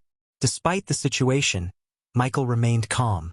For an assassin, it was paramount to stay calm since panicking wouldn't solve anything. Hungry guardian captain. Michael sounded like an embarrassed more solid. Seeing him scratch the back of his neck, Zanali rolled her eyes. Plop. Surprisingly, she slapped his hand with enough force to make him drop the pastry in his hand. Return to your post before I make you have no post to return to, she growled. Yes, yes, guardian captain. Michael turned his tone to sound apologetic, bowing his head. He remained, bending his back until Zanali walked away to a safe distance from him. What a colossal bitch! Michael looked at her figure disappearing before resuming his journey to Tiriana's room, adjacent to Captain's cabin. All guardians, be alert. The target has reached the loading area and is on its way to the interrogation room. All of a sudden, Michael heard a rough female voice echoing through the hallways. After navigating through the maze of a hallway, Michael finally reached a lavish wooden door flanked by 2 elites. The next door was also flanked by 2 elites, so, in total, there were 2 doors and 4 elites in front of him. It was kinda problematic since the 2 doors and guardian were standing next to each other. Luckily for Michael, no elites were inside the captain's cabin and Tiriana's room. He could see Tiriana curling into a ball on her bed while the captain read the map on a table. Thanks to his thermal vision enabled him to see through walls. Fortunately, Michael had the distracting copper coins and countless spiders in his storage. He put his hands behind his back, retrieving another spider and a coin. The spider grabbed the coin and crawled through Michael's legs, avoiding their gazes. The spider and the copper coin perfectly blended with the ruby-red carpet they were standing on. You have a reason to be here? I am making sure everything is in place. Alpha Guardian's orders. Michael was always prepared to kill them. It would only take him a couple of seconds to kill all of them, but he decided to deal with them stealthily instead of like a murdering maniac. Visit. For the best no_RNG experience anyone could kill, but only an assassin or a killer like Michael could kill with finesse. Ding. This time, the coin made a loud noise attracting the 4 guardians' attention. Did you hear that? 1 soldier at each door walked towards where the noise came from, leaving 1 behind as they should. Looking at the 2 soldiers at the door at a 3-meter distance and the 2 soldiers walking away, Michael cracked his neck. The very next moment, Michael dashed at the first soldier, slashing his throat with his hidden blade. Then, before the blood splashed onto the floor, Michael activated the death range and fired a powerful bolt of lightning through the other guardian's head. He didn't stop as he drew the sword on the guardian's sheath and threw the sword at the guardian, who turned back, hearing the thud sounds made by the 2 dead soldiers. The sword went straight through his head as soon as he turned around. Then, using the walls as his steps, Michael parkoured to the remaining guardian. Ignitia in midair. Michael pointed his finger as the golden lightning bolt shot out of his finger and went through the guardian's throat, forming a hole in his neck. From slashing the first guardian's throat with his hidden blade to killing the last one with the lightning bolt happened within 5 seconds. The elites couldn't even lift their fingers in front of his inhuman speed, technique, and strength boosted by the death range. Killing them was only half the battle, as Michael had to dispose of the bodies. Quickly Michael dragged the 4 bodies while spraying the potion he brewed to clean the bloodshed onto the walls and the floor through a sprayer attached to the center of his gloves. Chapter 477 mentions the upgrades done to the armor. Michael looked around with his X-ray vision to see no one was coming his way. The captain in the cabin didn't seem like he heard a thing as he was still reading a map. Instead of going into the captain's cabin, Michael decided to greet Tiriana. But when he touched the doorknob, he felt an electric shock. System, unlock the door for me. After seeing the golden runes on the room, he realized Tanulia placed runes on the door to protect Tiriana. The system requires 6,000 badass points to disable the runes. Do it? A bright light shot out of Michael's hand to the door. Then, the glowing runes dimmed out in a few blinks of an eye. With a grin, Michael twisted the knob as the door opened with a crackling sound. He took a step inside the room and saw Tiriana curling into a ball on her white bed. Knock knock elf. Your death is here. Visit. For the best no_VL_NG experience.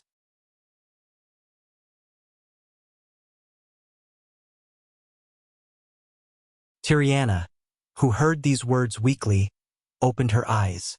After Michael demonstrated his skills to Aishan and Elred 3 days ago, he went to one of Michael's restaurant competitors, the Ruby Cuisine. Michael poisoned her food with blood tonic without her knowledge or anyone.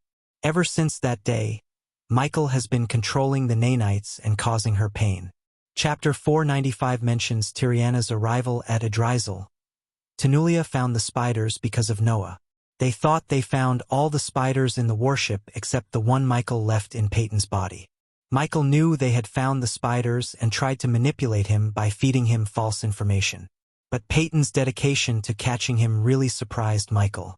She really went all in, and if it wasn't for the spider in her body, Michael would have been in the interrogation room right now instead of in Tiriana's room. Who are? She was so weak and barely uttered these words. Looking at Michael dragging the dead bodies, she tried to rise up from the bed but only to fail again and again. After dragging their bodies inside, Michael closed the door. You want to get up? Seeing Tiriana struggling and trying to reach for the dagger on a table beside the bed, Michael stepped toward the bed. Bang! With a single punch to the side of her face, Michael knocked out Tiriana. Now it's time to clear their bodies. Michael turned around, controlling the air in the room to lift the bodies into the sky. However, he couldn't lift the body in the air because of his weak wind manipulation rate. If he tried to use the dark flames to burn them without creating a wind cocoon around the bodies, the entire room would be on fire and soon the whole ship. Damn it. Michael yet again raised his hand as a small whirlwind appeared in the room, but he soon lost control over the whirlwind. Several sweat beads appeared on his forehead, but he still couldn't lift one body. Plan B then.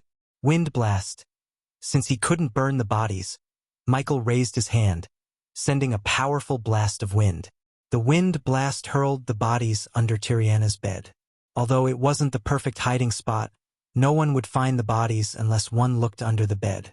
Besides, Michael didn't need to keep the bodies hidden for long. Come here, sweetie pie. Michael lifted Tiriana from the bed in his arms. His next destination was closer, the captain's cabin. While walking out of the room, he looked around with his X-ray vision. Fortunately, no one was approaching. Blood bags and retractable dagger. Tenulia appeared in the corner of his vision. He saw her through the spy cam in the undead's eyes. Bravo? Michael chuckled as he arrived in front of the captain's cabin's door. Standing before the door, he put down Tiriana on her feet. Bang! Visit. For a better user experience, Michael kicked open the door, startling the plump, bald man on the other side of the oak table.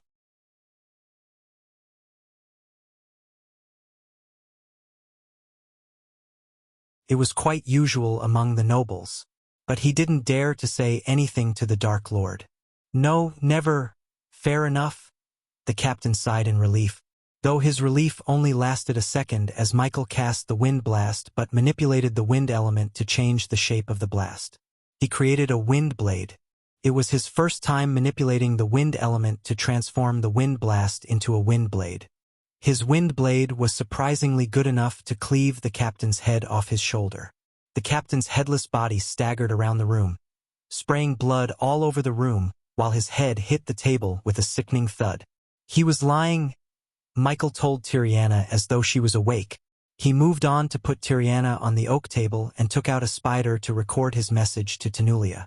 After recording everything he wanted, he planned to send the feed to the mini projector he left in the undead's mouth.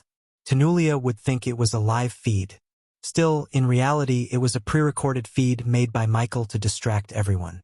A few minutes later, Michael left the room, disguising himself as an elite guardian. The room was painted red with the captain and Tiriana's blood. To this moment, Tenulia had no idea her friend had exploded to death. Again, I wonder what your future Supreme Guardian has to say about your plan. Particularly the part where you endangered his little sister's life. Michael watched Azazel talk through the voice modulator attached to the undead's throat while going to the interrogation room. Michael was curious to see Tenulia's expression, and he was surprised when he saw the calm look on her face. They knew the vampires were going to kidnap her and force her to retrieve that key. Michael said to himself, if I am right, they are planning to kill the vampires after she retrieves the key. Then they will take the key from her. Michael was more curious about the key now. The vampires were desperate to find it, and the guardians also seemed interested in the key. What surprised Michael was that Tanulia hid the fact she was using Sabrina from Noah. Officer, Michael knew if Noah knew Tanulia put his sister in danger, he would put Tanulia through hell. But in case Michael knew Sabrina was his little sister, he would have massacred every single guardian on the ship and gone straight for Tanulia's head. Wondering what might the key unlock, Michael navigated through the corridors to the interrogation room. Visit. For the best known to the experience, hey! When he arrived in front of the mirror, a fellow elite guardian greeted him with a nod. None of them had an idea that the real Dark Lord was watching the interrogation with them. He stood with 4 other guardians while Zanali stood closer to the mirror a couple of feet in front of them. Gaia made him promise that he wouldn't kill Zanali. Otherwise, he would have killed her by now. And who are you, cat? To others, only Peyton, Tanulia, and the undead were in the room. However, there was another figure who remained invisible. Even the elites failed to see him as his invisibility cloak was much more powerful and better than the elite guardians. Michael saw his 7-feet figures via thermal vision. His figure vaguely resembled the tiger hybrid Jacoby he killed when Gaia returned from the Fire Realm. If his memory served him right, he might be the Black Panther beastmen he saw while watching Tanulia's warship feed. Chapter 469 mentioned the Black Panther beastman. Michael had a feeling that he was here to protect Tanulia if this went south. Michael also noticed a medallion on her neck, radiating immense power. System scanned that medallion. As usual, the system asked for 2,000 badass points. In a couple of moments, he heard back from the system. The system has finished the scan. The medallion contains a sophisticated rune that will teleport Tanulia to an unknown location in case her life is threatened. Why am I not surprised? It made sense to Michael. She was way high in the Guardian hierarchy, and they wouldn't let her come to the southern continent without any contingencies to save her life. Killing her would take much more time and preparation. All these medallions, runes, and guardians could only protect her for a short amount of time. As soon as Michael reaches the fusion stage, he would end her life regardless of whom or what she has to protect herself. The moment she destroyed the Silent Reaper, she sealed her fate. Set a course to Draddle. Elders will meet us there. Michael saw Tanulia turning her head and looking at Zanali. Zanali nodded at Tanulia before leaving for the captain's room, where Michael left some nice surprises for her. After Zanali left, Tanulia smacked her forehead. What am I thinking? Visit. For a better user experience, remove his mask. I want to see who is behind that mask. Tanulia ordered Peyton as the elites outside the room took a step forward. One of those elites was Michael.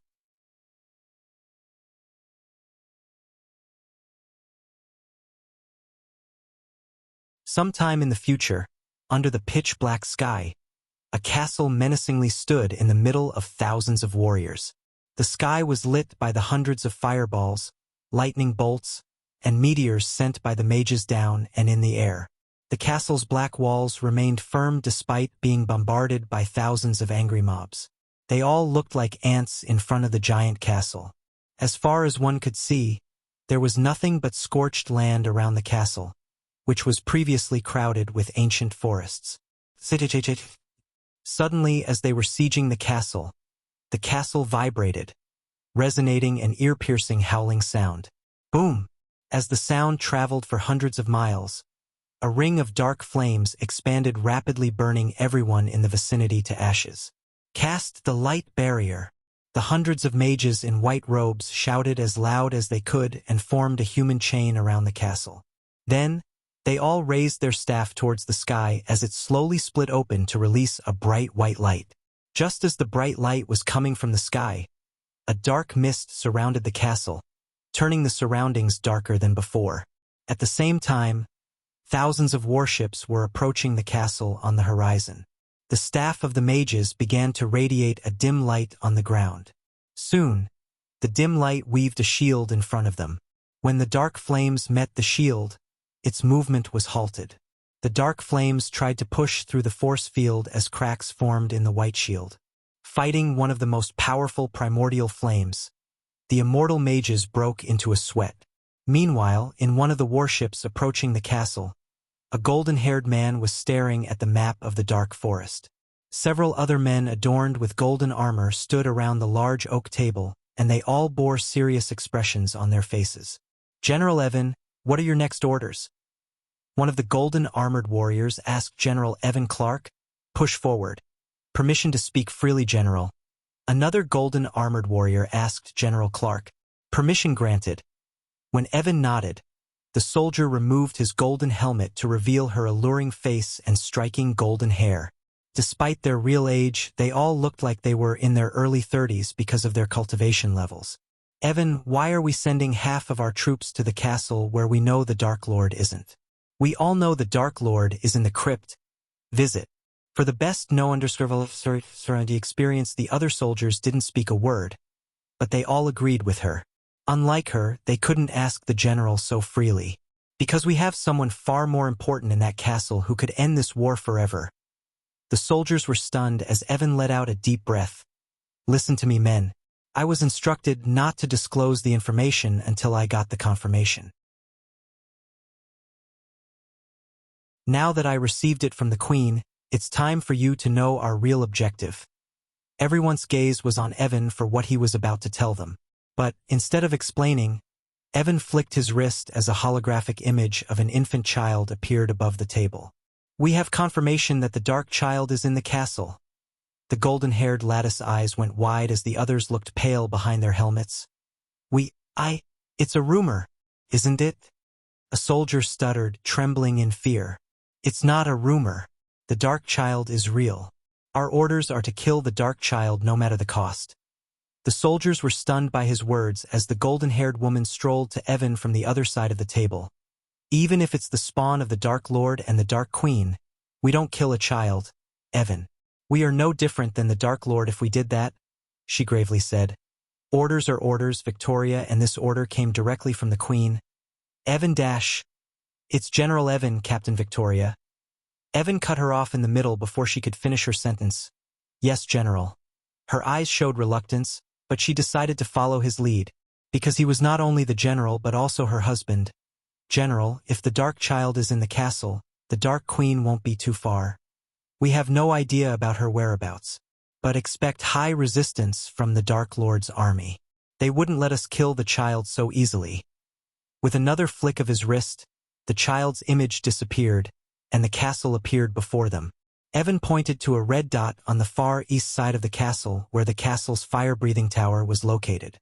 The tower was built to resemble a sleeping dragon and breathed fire through its mouth. "This is our inn." The nightmare tower breath fire every 10 seconds, and when it's getting ready for the next breath, we will fly into its mouth. Place these charges. Evan's ring on his finger let out a dim glow as several dark bricks appeared on the table. "Destroy the tower and fight our way to the center where we believe the child is," Evan said. "The latest _studies are of website. To this day, no one has stepped into the castle because of the fear toxin, so we are going in blind. Expect Alpha Undead, the Dark Assassins, and every type of Dark Lord's army to be inside." Although Evan heard no disagreement with the plan, he knew the meaning of their silence. He had been leading the troops for years, and they didn't have to use words to speak their minds. Instead, Evan could understand them. Anyone with a brain could tell that the plan was suicide, yet the orders directly came from the Queen herself. The Queen's words were absolute. They wouldn't have stood a chance against the Dark Lord without her. Her courageous leadership and the God of Light's power made fighting the Dark Lord possible. When he first heard he had to kill a child, Evan immediately opposed the order, just like Victoria. However, the Queen showed him the future. The Dark Child held the key to opening the portals to the other universes. According to the Queen, the Dark Lord was planning to revive the ancient gods to life again. If the portal is opened, the Dark Lord can travel between the universes in his physical form. Once it happened, no one can stop the Dark Lord, not even the God of Light. Evan recalled the Queen's words. The Dark Lord must not revive the ancient gods. Ancient gods. Evan mumbled under his breath. The Queen had never looked so serious before, but when she spoke about the ancient gods, Evan saw the fear in her eyes. General, General, the soldiers shouted, stopping Evan's train of thoughts. I know it sounds like a suicide mission, and most of us won't survive the battle. But no matter what, we must reach the child and end its life before it ends our world. Evan paused for a moment before continuing. While we are fighting our way through the castle, our remaining forces will focus on sieging the castle in all directions. This would keep the Dark Lord's forces busy and give us some breathing room. What about the Dark Lord General? Victoria raised a question. If he decides to show up, you know our plan will go down the drain. Just a thought of the Dark Lord appearing gave them chills. The last time the Dark Lord appeared, he killed 3,000 elites of the Great Eight clans and 100 immortals in a few seconds like they were nothing. We don't have to worry about him. The Queen will keep him busy. Once we place these charges, it will turn off the castle's defense mechanisms for 20 minutes. Even after explaining the plan, something felt off to Even, like it's just a tiny part of the Queen's plan. I don't like this plan, not even a bit. But we will follow you to the Hell Realm itself, General. Victoria placed her hand on her chest and spoke loud and clear. It's been an honor working with you people, Evan said, looking at each and every one of his men and women who fought beside him for more than 10 years. Visit. For a better user experience, General Evan, a white-robed man, entered the room. We will reach our destination in 5 minutes. Evan nodded as the man left the room, leaving them to their meeting. Leave us alone and regroup at the cargo bay in 4 minutes. The soldiers bowed and left the room, leaving Victoria and Evan alone. You don't like this plan? Do you, Evan? Victoria walked toward Evan with a gentle smile on her face to calm him down. She placed her hand on his shoulder. Well, get through this, Evan. We always do. Evan lost his general domineer as he tilted his head, resting his head on her hand. Don't hate me for making you do this, Victoria, Evan said in an apologetic tone. You're just following orders. Evan, I know. My only question is, why can't we take the child hostage and force the Dark Lord to surrender? Too many variables, the Queen said.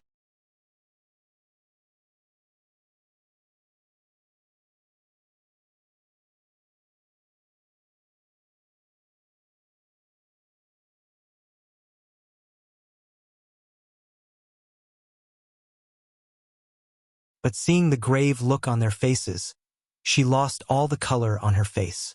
She held the baby tightly in her arms. It's been an honor serving you, my lord, Azazel's voice stuttered. I wish I had seen him grow up to be a fine young man. Azazel let out a miserable smile as his face was plastered with grief and sadness. Yet, when Gaia looked into his eyes, she saw nothing but fulfillment. Azazel? Goodbye, my lady. Boom! Gaia saw Azazel explode into a puff of smoke. Her jaw dropped while her legs turned jelly. Soon, in front of her eyes, the white smoke formed a portal. Use the key on him, Gaia. She dropped to her knees, tears gushing out of her pale face. No, there has to be another way, human. You always find a way. Michael's eyes watered as his eyes watered. This is the only way, Gaia. We can stop everything. We can stop the Queen before it came into existence. What about me? What about our child? What about our existence? Gaia's tears rained down on the baby's face. The little one reached out to Gaia's face and wiped off the tears with his little hand. If we don't do this, she will use him to open portals to other universes. He will suffer for eternity, Gaia. Cough. Suddenly, Gaia coughed up blood. The excruciating pain caused by the curse returned. Trust my Gaia. This is the only way. Use the key and send him to Etheria before they get to him. He will cease to exist if I activate the machine before you. Send him there. Visit. For the best known to SRNG experience, Etheria is the universe of anti-hero with a symbiote system. No, no, no. Her voice stuttered. Gaia held the baby as tight as she could. Compared to the pain of leaving her son, the pain caused by the curse was nothing. His innocent face that stared at her blankly without any idea clenched her heart. Boom, boom, boom. The castle yet again trembled violently. If you don't do this, he's good as dead, Gaia. Use that key now. Michael's shout stopped the castle from shaking. His shout just killed hundreds of half-immortals who approached Gaia's room. If he hadn't used his strength trying to revive the ancient gods, he could have single-handedly wiped off the queen's army. However, even with the system's help, it was impossible to kill the queen without the ancient gods and Hunter. Hunter is the MC of Dictator with a badass system. The queen was not a being that belonged to a single universe. Instead, according to ancient god Night, she split her soul into pieces and sent each piece to a universe. To kill her, one must kill all the soul pieces. Otherwise, she would born again and again until she turns the entire universe into mindless minions whose sole purpose is worshipping her and conquering the worlds. Michael temporarily sealed his universe using 2 billion badass points, preventing the queen from opening portals to the universes she had already conquered.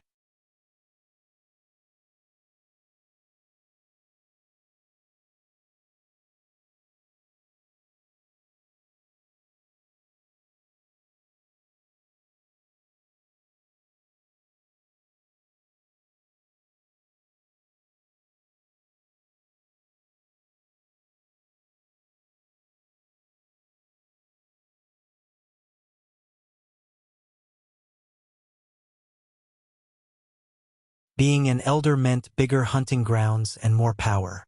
No vampire would say no to those two things. Any vampire would literally kill another vampire to get bigger hunting grounds and power. Noah Winston is on his way to his home in Pentown. Ghost is in a merchant ship named Mary's Weather. According to our spies, his destination is Sunrise Sect in Bradford. Hacken had more information about Ghost to share with his minions. However, before sharing everything, his butler entered the stage through the door behind him. Lord Hacken. Hacken looked over his shoulder to see his butler, a gray-robed white-hair man who seemed thin as a stick. "You have to see this," the butler said gravely. Sensing the seriousness in his voice, Hacken turned around. Then, the old man took out an orb with a flick of his wrist. Hacken and the two women saw the castle's outskirts in the orb. When Hacken looked closer, he saw a black armored figure slaughtering his minions and approaching the castle. What the heck? Hacken was stunned as the black armored figure chopped down his minions' heads like vegetables. "We are under attack." The two women stood up to their feet, whereas Hacken began to shiver uncontrollably when he placed his hand on the orb and zoomed into taking a closer look at the figure. It was a woman whose raven black hair danced around her shoulder along with the two dark swords in her hands. The two black swords brought back memories Hacken desperately wanted to forget. He could feel the sweat running down his back as the two women noticed Hacken's breathing getting heavier and heavier. "Elder Hacken?" Hacken's mind went totally blank as he didn't even hear the two women calling for him. "It can't be. She's dead, she's dead," he kept mumbling. Meanwhile, the black armored woman wreaked havoc among the vampires outside. Despite the metal armor she wore from toe to neck, the armor didn't seem to restrict her movements. The two women and the butler saw her cutting the vampires' heads off without using any spells. Suddenly the glass orb cracked as the women looked up. Her eyes met Hacken's before the glass orb, completely shattered into pieces. "Everyone leave!" Hacken's sudden shout reverberated through the hall, leaving the vampires stunned. He didn't bother to stay any longer and explain what was happening. Instead, he decided to escape the castle. But just as he was about to take a step toward the door, the metal door in the hall exploded. The force of the explosion sent the metal door crashing onto the vampires. The heavy door crushed a few vampires into a pulpy mess. The vampires jerked around to see a mist of cloud blocking the entrance. A few seconds later, the woman entered the hall through the smoke. The vampires noticed the blood dripping down from her black sword. For a few moments, the vampires remained still like her dark eyes petrified them. Then, quickly the vampires snapped back to reality as they snarled at her, revealing their razor-sharp fangs. Human scum. An overly violent vampire leaped at the woman. Pulch. The vampire was in mid-air when she swayed her body to the side before swinging her sword. The next moment, the vampire's head separated from his body, hit the ground with a sickening thud while the body sprayed blood all over the place. Most of the vampires didn't even realize what just happened. She was too fast. They just saw a blue, and their fellow clansman lost his head. Twinkle, twinkle, little star. Her cold words broke the silence haunting the hall. Hakon's heart jumped out of his heart when he heard these words. Then, losing control over his body, Hakon stumbled back. He almost collapsed if it wasn't for his butler's quick reflex to grab Hakon by his shoulder. "How I wonder what you are." She took a step forward with each word escaping her mouth. "Kill the intruder!" The two women shouted at the vampires as the vampires flanked the women from all directions. However, she raised her two swords before they could get closer to her. The swords vibrated, letting out a high-pitched whistling sound penetrated everyone's head. Arg! Some vampires dropped to their knees, covering their ears. Boom! Suddenly, a bright light shot out of her swords as everyone in the hall, without exception, closed their eyes. Ag! The muffled grunts turned into loud screams of agony. Hakon could feel the temperature in the room skyrocketing. When the whistling sound trailed off, he barely opened his eyes, only to see half of the vampires in the hall were reduced to ashes. The others all squirmed on the floor, crying and moaning in pain. The smell of burning flesh nauseated Hakon. The bright flames dancing around her swords shocked Hakon more than the pile of ashes. Primordial flames. Even from 20 meters away from the woman, Hakon could feel his skin being burnt by the flames. He couldn't keep his gaze locked on the flame as the fire was too bright. Even the sun seemed dim compared to the flames dancing around her sword. Additionally, the flames let out an ominous howling. Up above the world so high, she gracefully walked towards Hakon as the two vampire women poised to attack the black-armored woman. "Ha, Harriet!" Hakon mumbled as he kept walking backward. As she was getting closer to them, the vampires on the ground failed to stop her. That meant saving Elder Hakon has become their responsibility. Hence, the two women closed their eyes as a red mist enveloped them. The next moment, they leaped at Harriet from the stage, showing their razor-sharp fangs. The blood lust in their eyes made their eyes glow like rubies. The two women were extremely fast as they left after images on the stage. Like a diamond in the sky.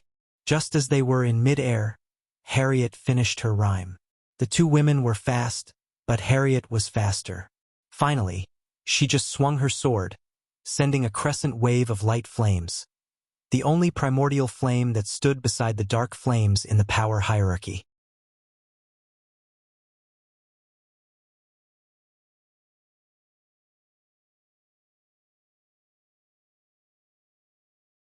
Chapter 527 Kidnapping Ghost having no idea. His mother just wiped off Hakon and his horde of vampires who were ordered to hunt him down. Michael waited for Corey's men to attack the ship he was on. The storm raged on, forcing them to hold onto the wooden rails. The howling wind partnered up with the heavy rain to create a tornado that grew in size with each passing second. "We have to get down." Michael had to raise his voice to make his words reach Olivia's ears. "Go!" Michael shouted at her. However, the order wasn't only for her but for Corey's men as well. Boom! The thunderclap resonated in the ocean, followed by the lightning crack that looked as though it was splitting open the sky itself. Olivia quickly manipulated the arch energy beneath her feet to fly towards the latch on the ship's center. Boom! Another loud booming sounded throughout the ocean, but this time, there was no lightning.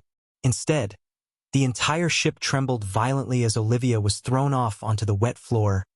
"We are under attack!" Michael shouted, dashing at Olivia. "Quick, quick, quick!" He helped her up while keeping his head down. Boom! Boom! Boom! Corey's men bombarded the ship relentlessly. "What's happening?" Olivia shouted. "Someone's attacking the ship." As Michael shouted, Olivia looked over his shoulder to see a man of war slowly emerging through the hazy mist created by the storm. Everyone around them grew darker because of the man of war's shadow. Compared to the huge man of war, their merchant ship looked minuscule. Michael turned around, looking at the man of war slowly getting closer to their merchant ship. "She really want to surprise me," Michael thought while looking at the man of war slowly positioning itself adjacent to the merchant ship so they could jump on board. Meanwhile, the crews who went to rest down decks rushed outside, stunned by the sight of the man of war. The crew shuddered. "Oh my God! A man-o-war. Where is the captain? What are we gonna do? They are onboarding us. Michael saw several grappling hooks being thrown at their ship, and a few of them got stuck to the rails. Soon, the crew of man-of-war reached their ship, sliding through the ropes attached to the grappling hooks. In a few moments, the empty upper deck became crowded with the crews of both ships. The merchant ship crew reluctantly unsheathed their swords, which were rusty and broken. Since the merchant ship traveled between the cultivation continents, they barely had any attacks. Thus, the crew didn't bother to purchase new swords or spells. The storm seemed to have slowed down thanks to the man-of-war shielding them from the raging storm. The merchant ship crew stared at Michael, expecting him to fight the intruders, including the captain who just arrived at the scene. Instead, the man couldn't even stand firm on the ground as he swayed like a tree in the wind. He was thin as a twig, and Michael wondered how he managed to become a captain. Boom! Suddenly, a sturdy man jumped down onto the ship, making the ship violently sway left and right. Contrary to the merchant ship captain, the man who just jumped the ship looked taller and bulkier than an average human. His exposed upper body was riddled with Mayan tattoos just like Corey. The man had dark brown eyes complementing his brown curly hair. Give me that man without resisting, and I will spare your lives. The man spoke in a thick accent and pointed at Michael. Olivia was terrified by his words. Not a day passed since the Adrisal massacre, yet she saw someone else asking for Ghost. Who are you? Michael asked, slowly helping Olivia to her feet. Come with us? Instead of revealing his identity, the tan-skinned warrior replied to Michael, otherwise, we will sink everyone to the fucking bottom. I doubt there are any core formation cultivators among the crew to fly away. The man snickered. He was right. As far as Michael could see, except for him and Olivia, not a single one was above the body refining stage. Do I have to believe that you would spare them if I agreed to come with you? Michael asked, tilting his head. You don't have a choice, Ghost. As the man said, Michael heard creaking noises resonating in the air. He turned his head to see the countless cannons of the man-of-war slowly poking out. Who are you, people? What do you want with him? Olivia snarled.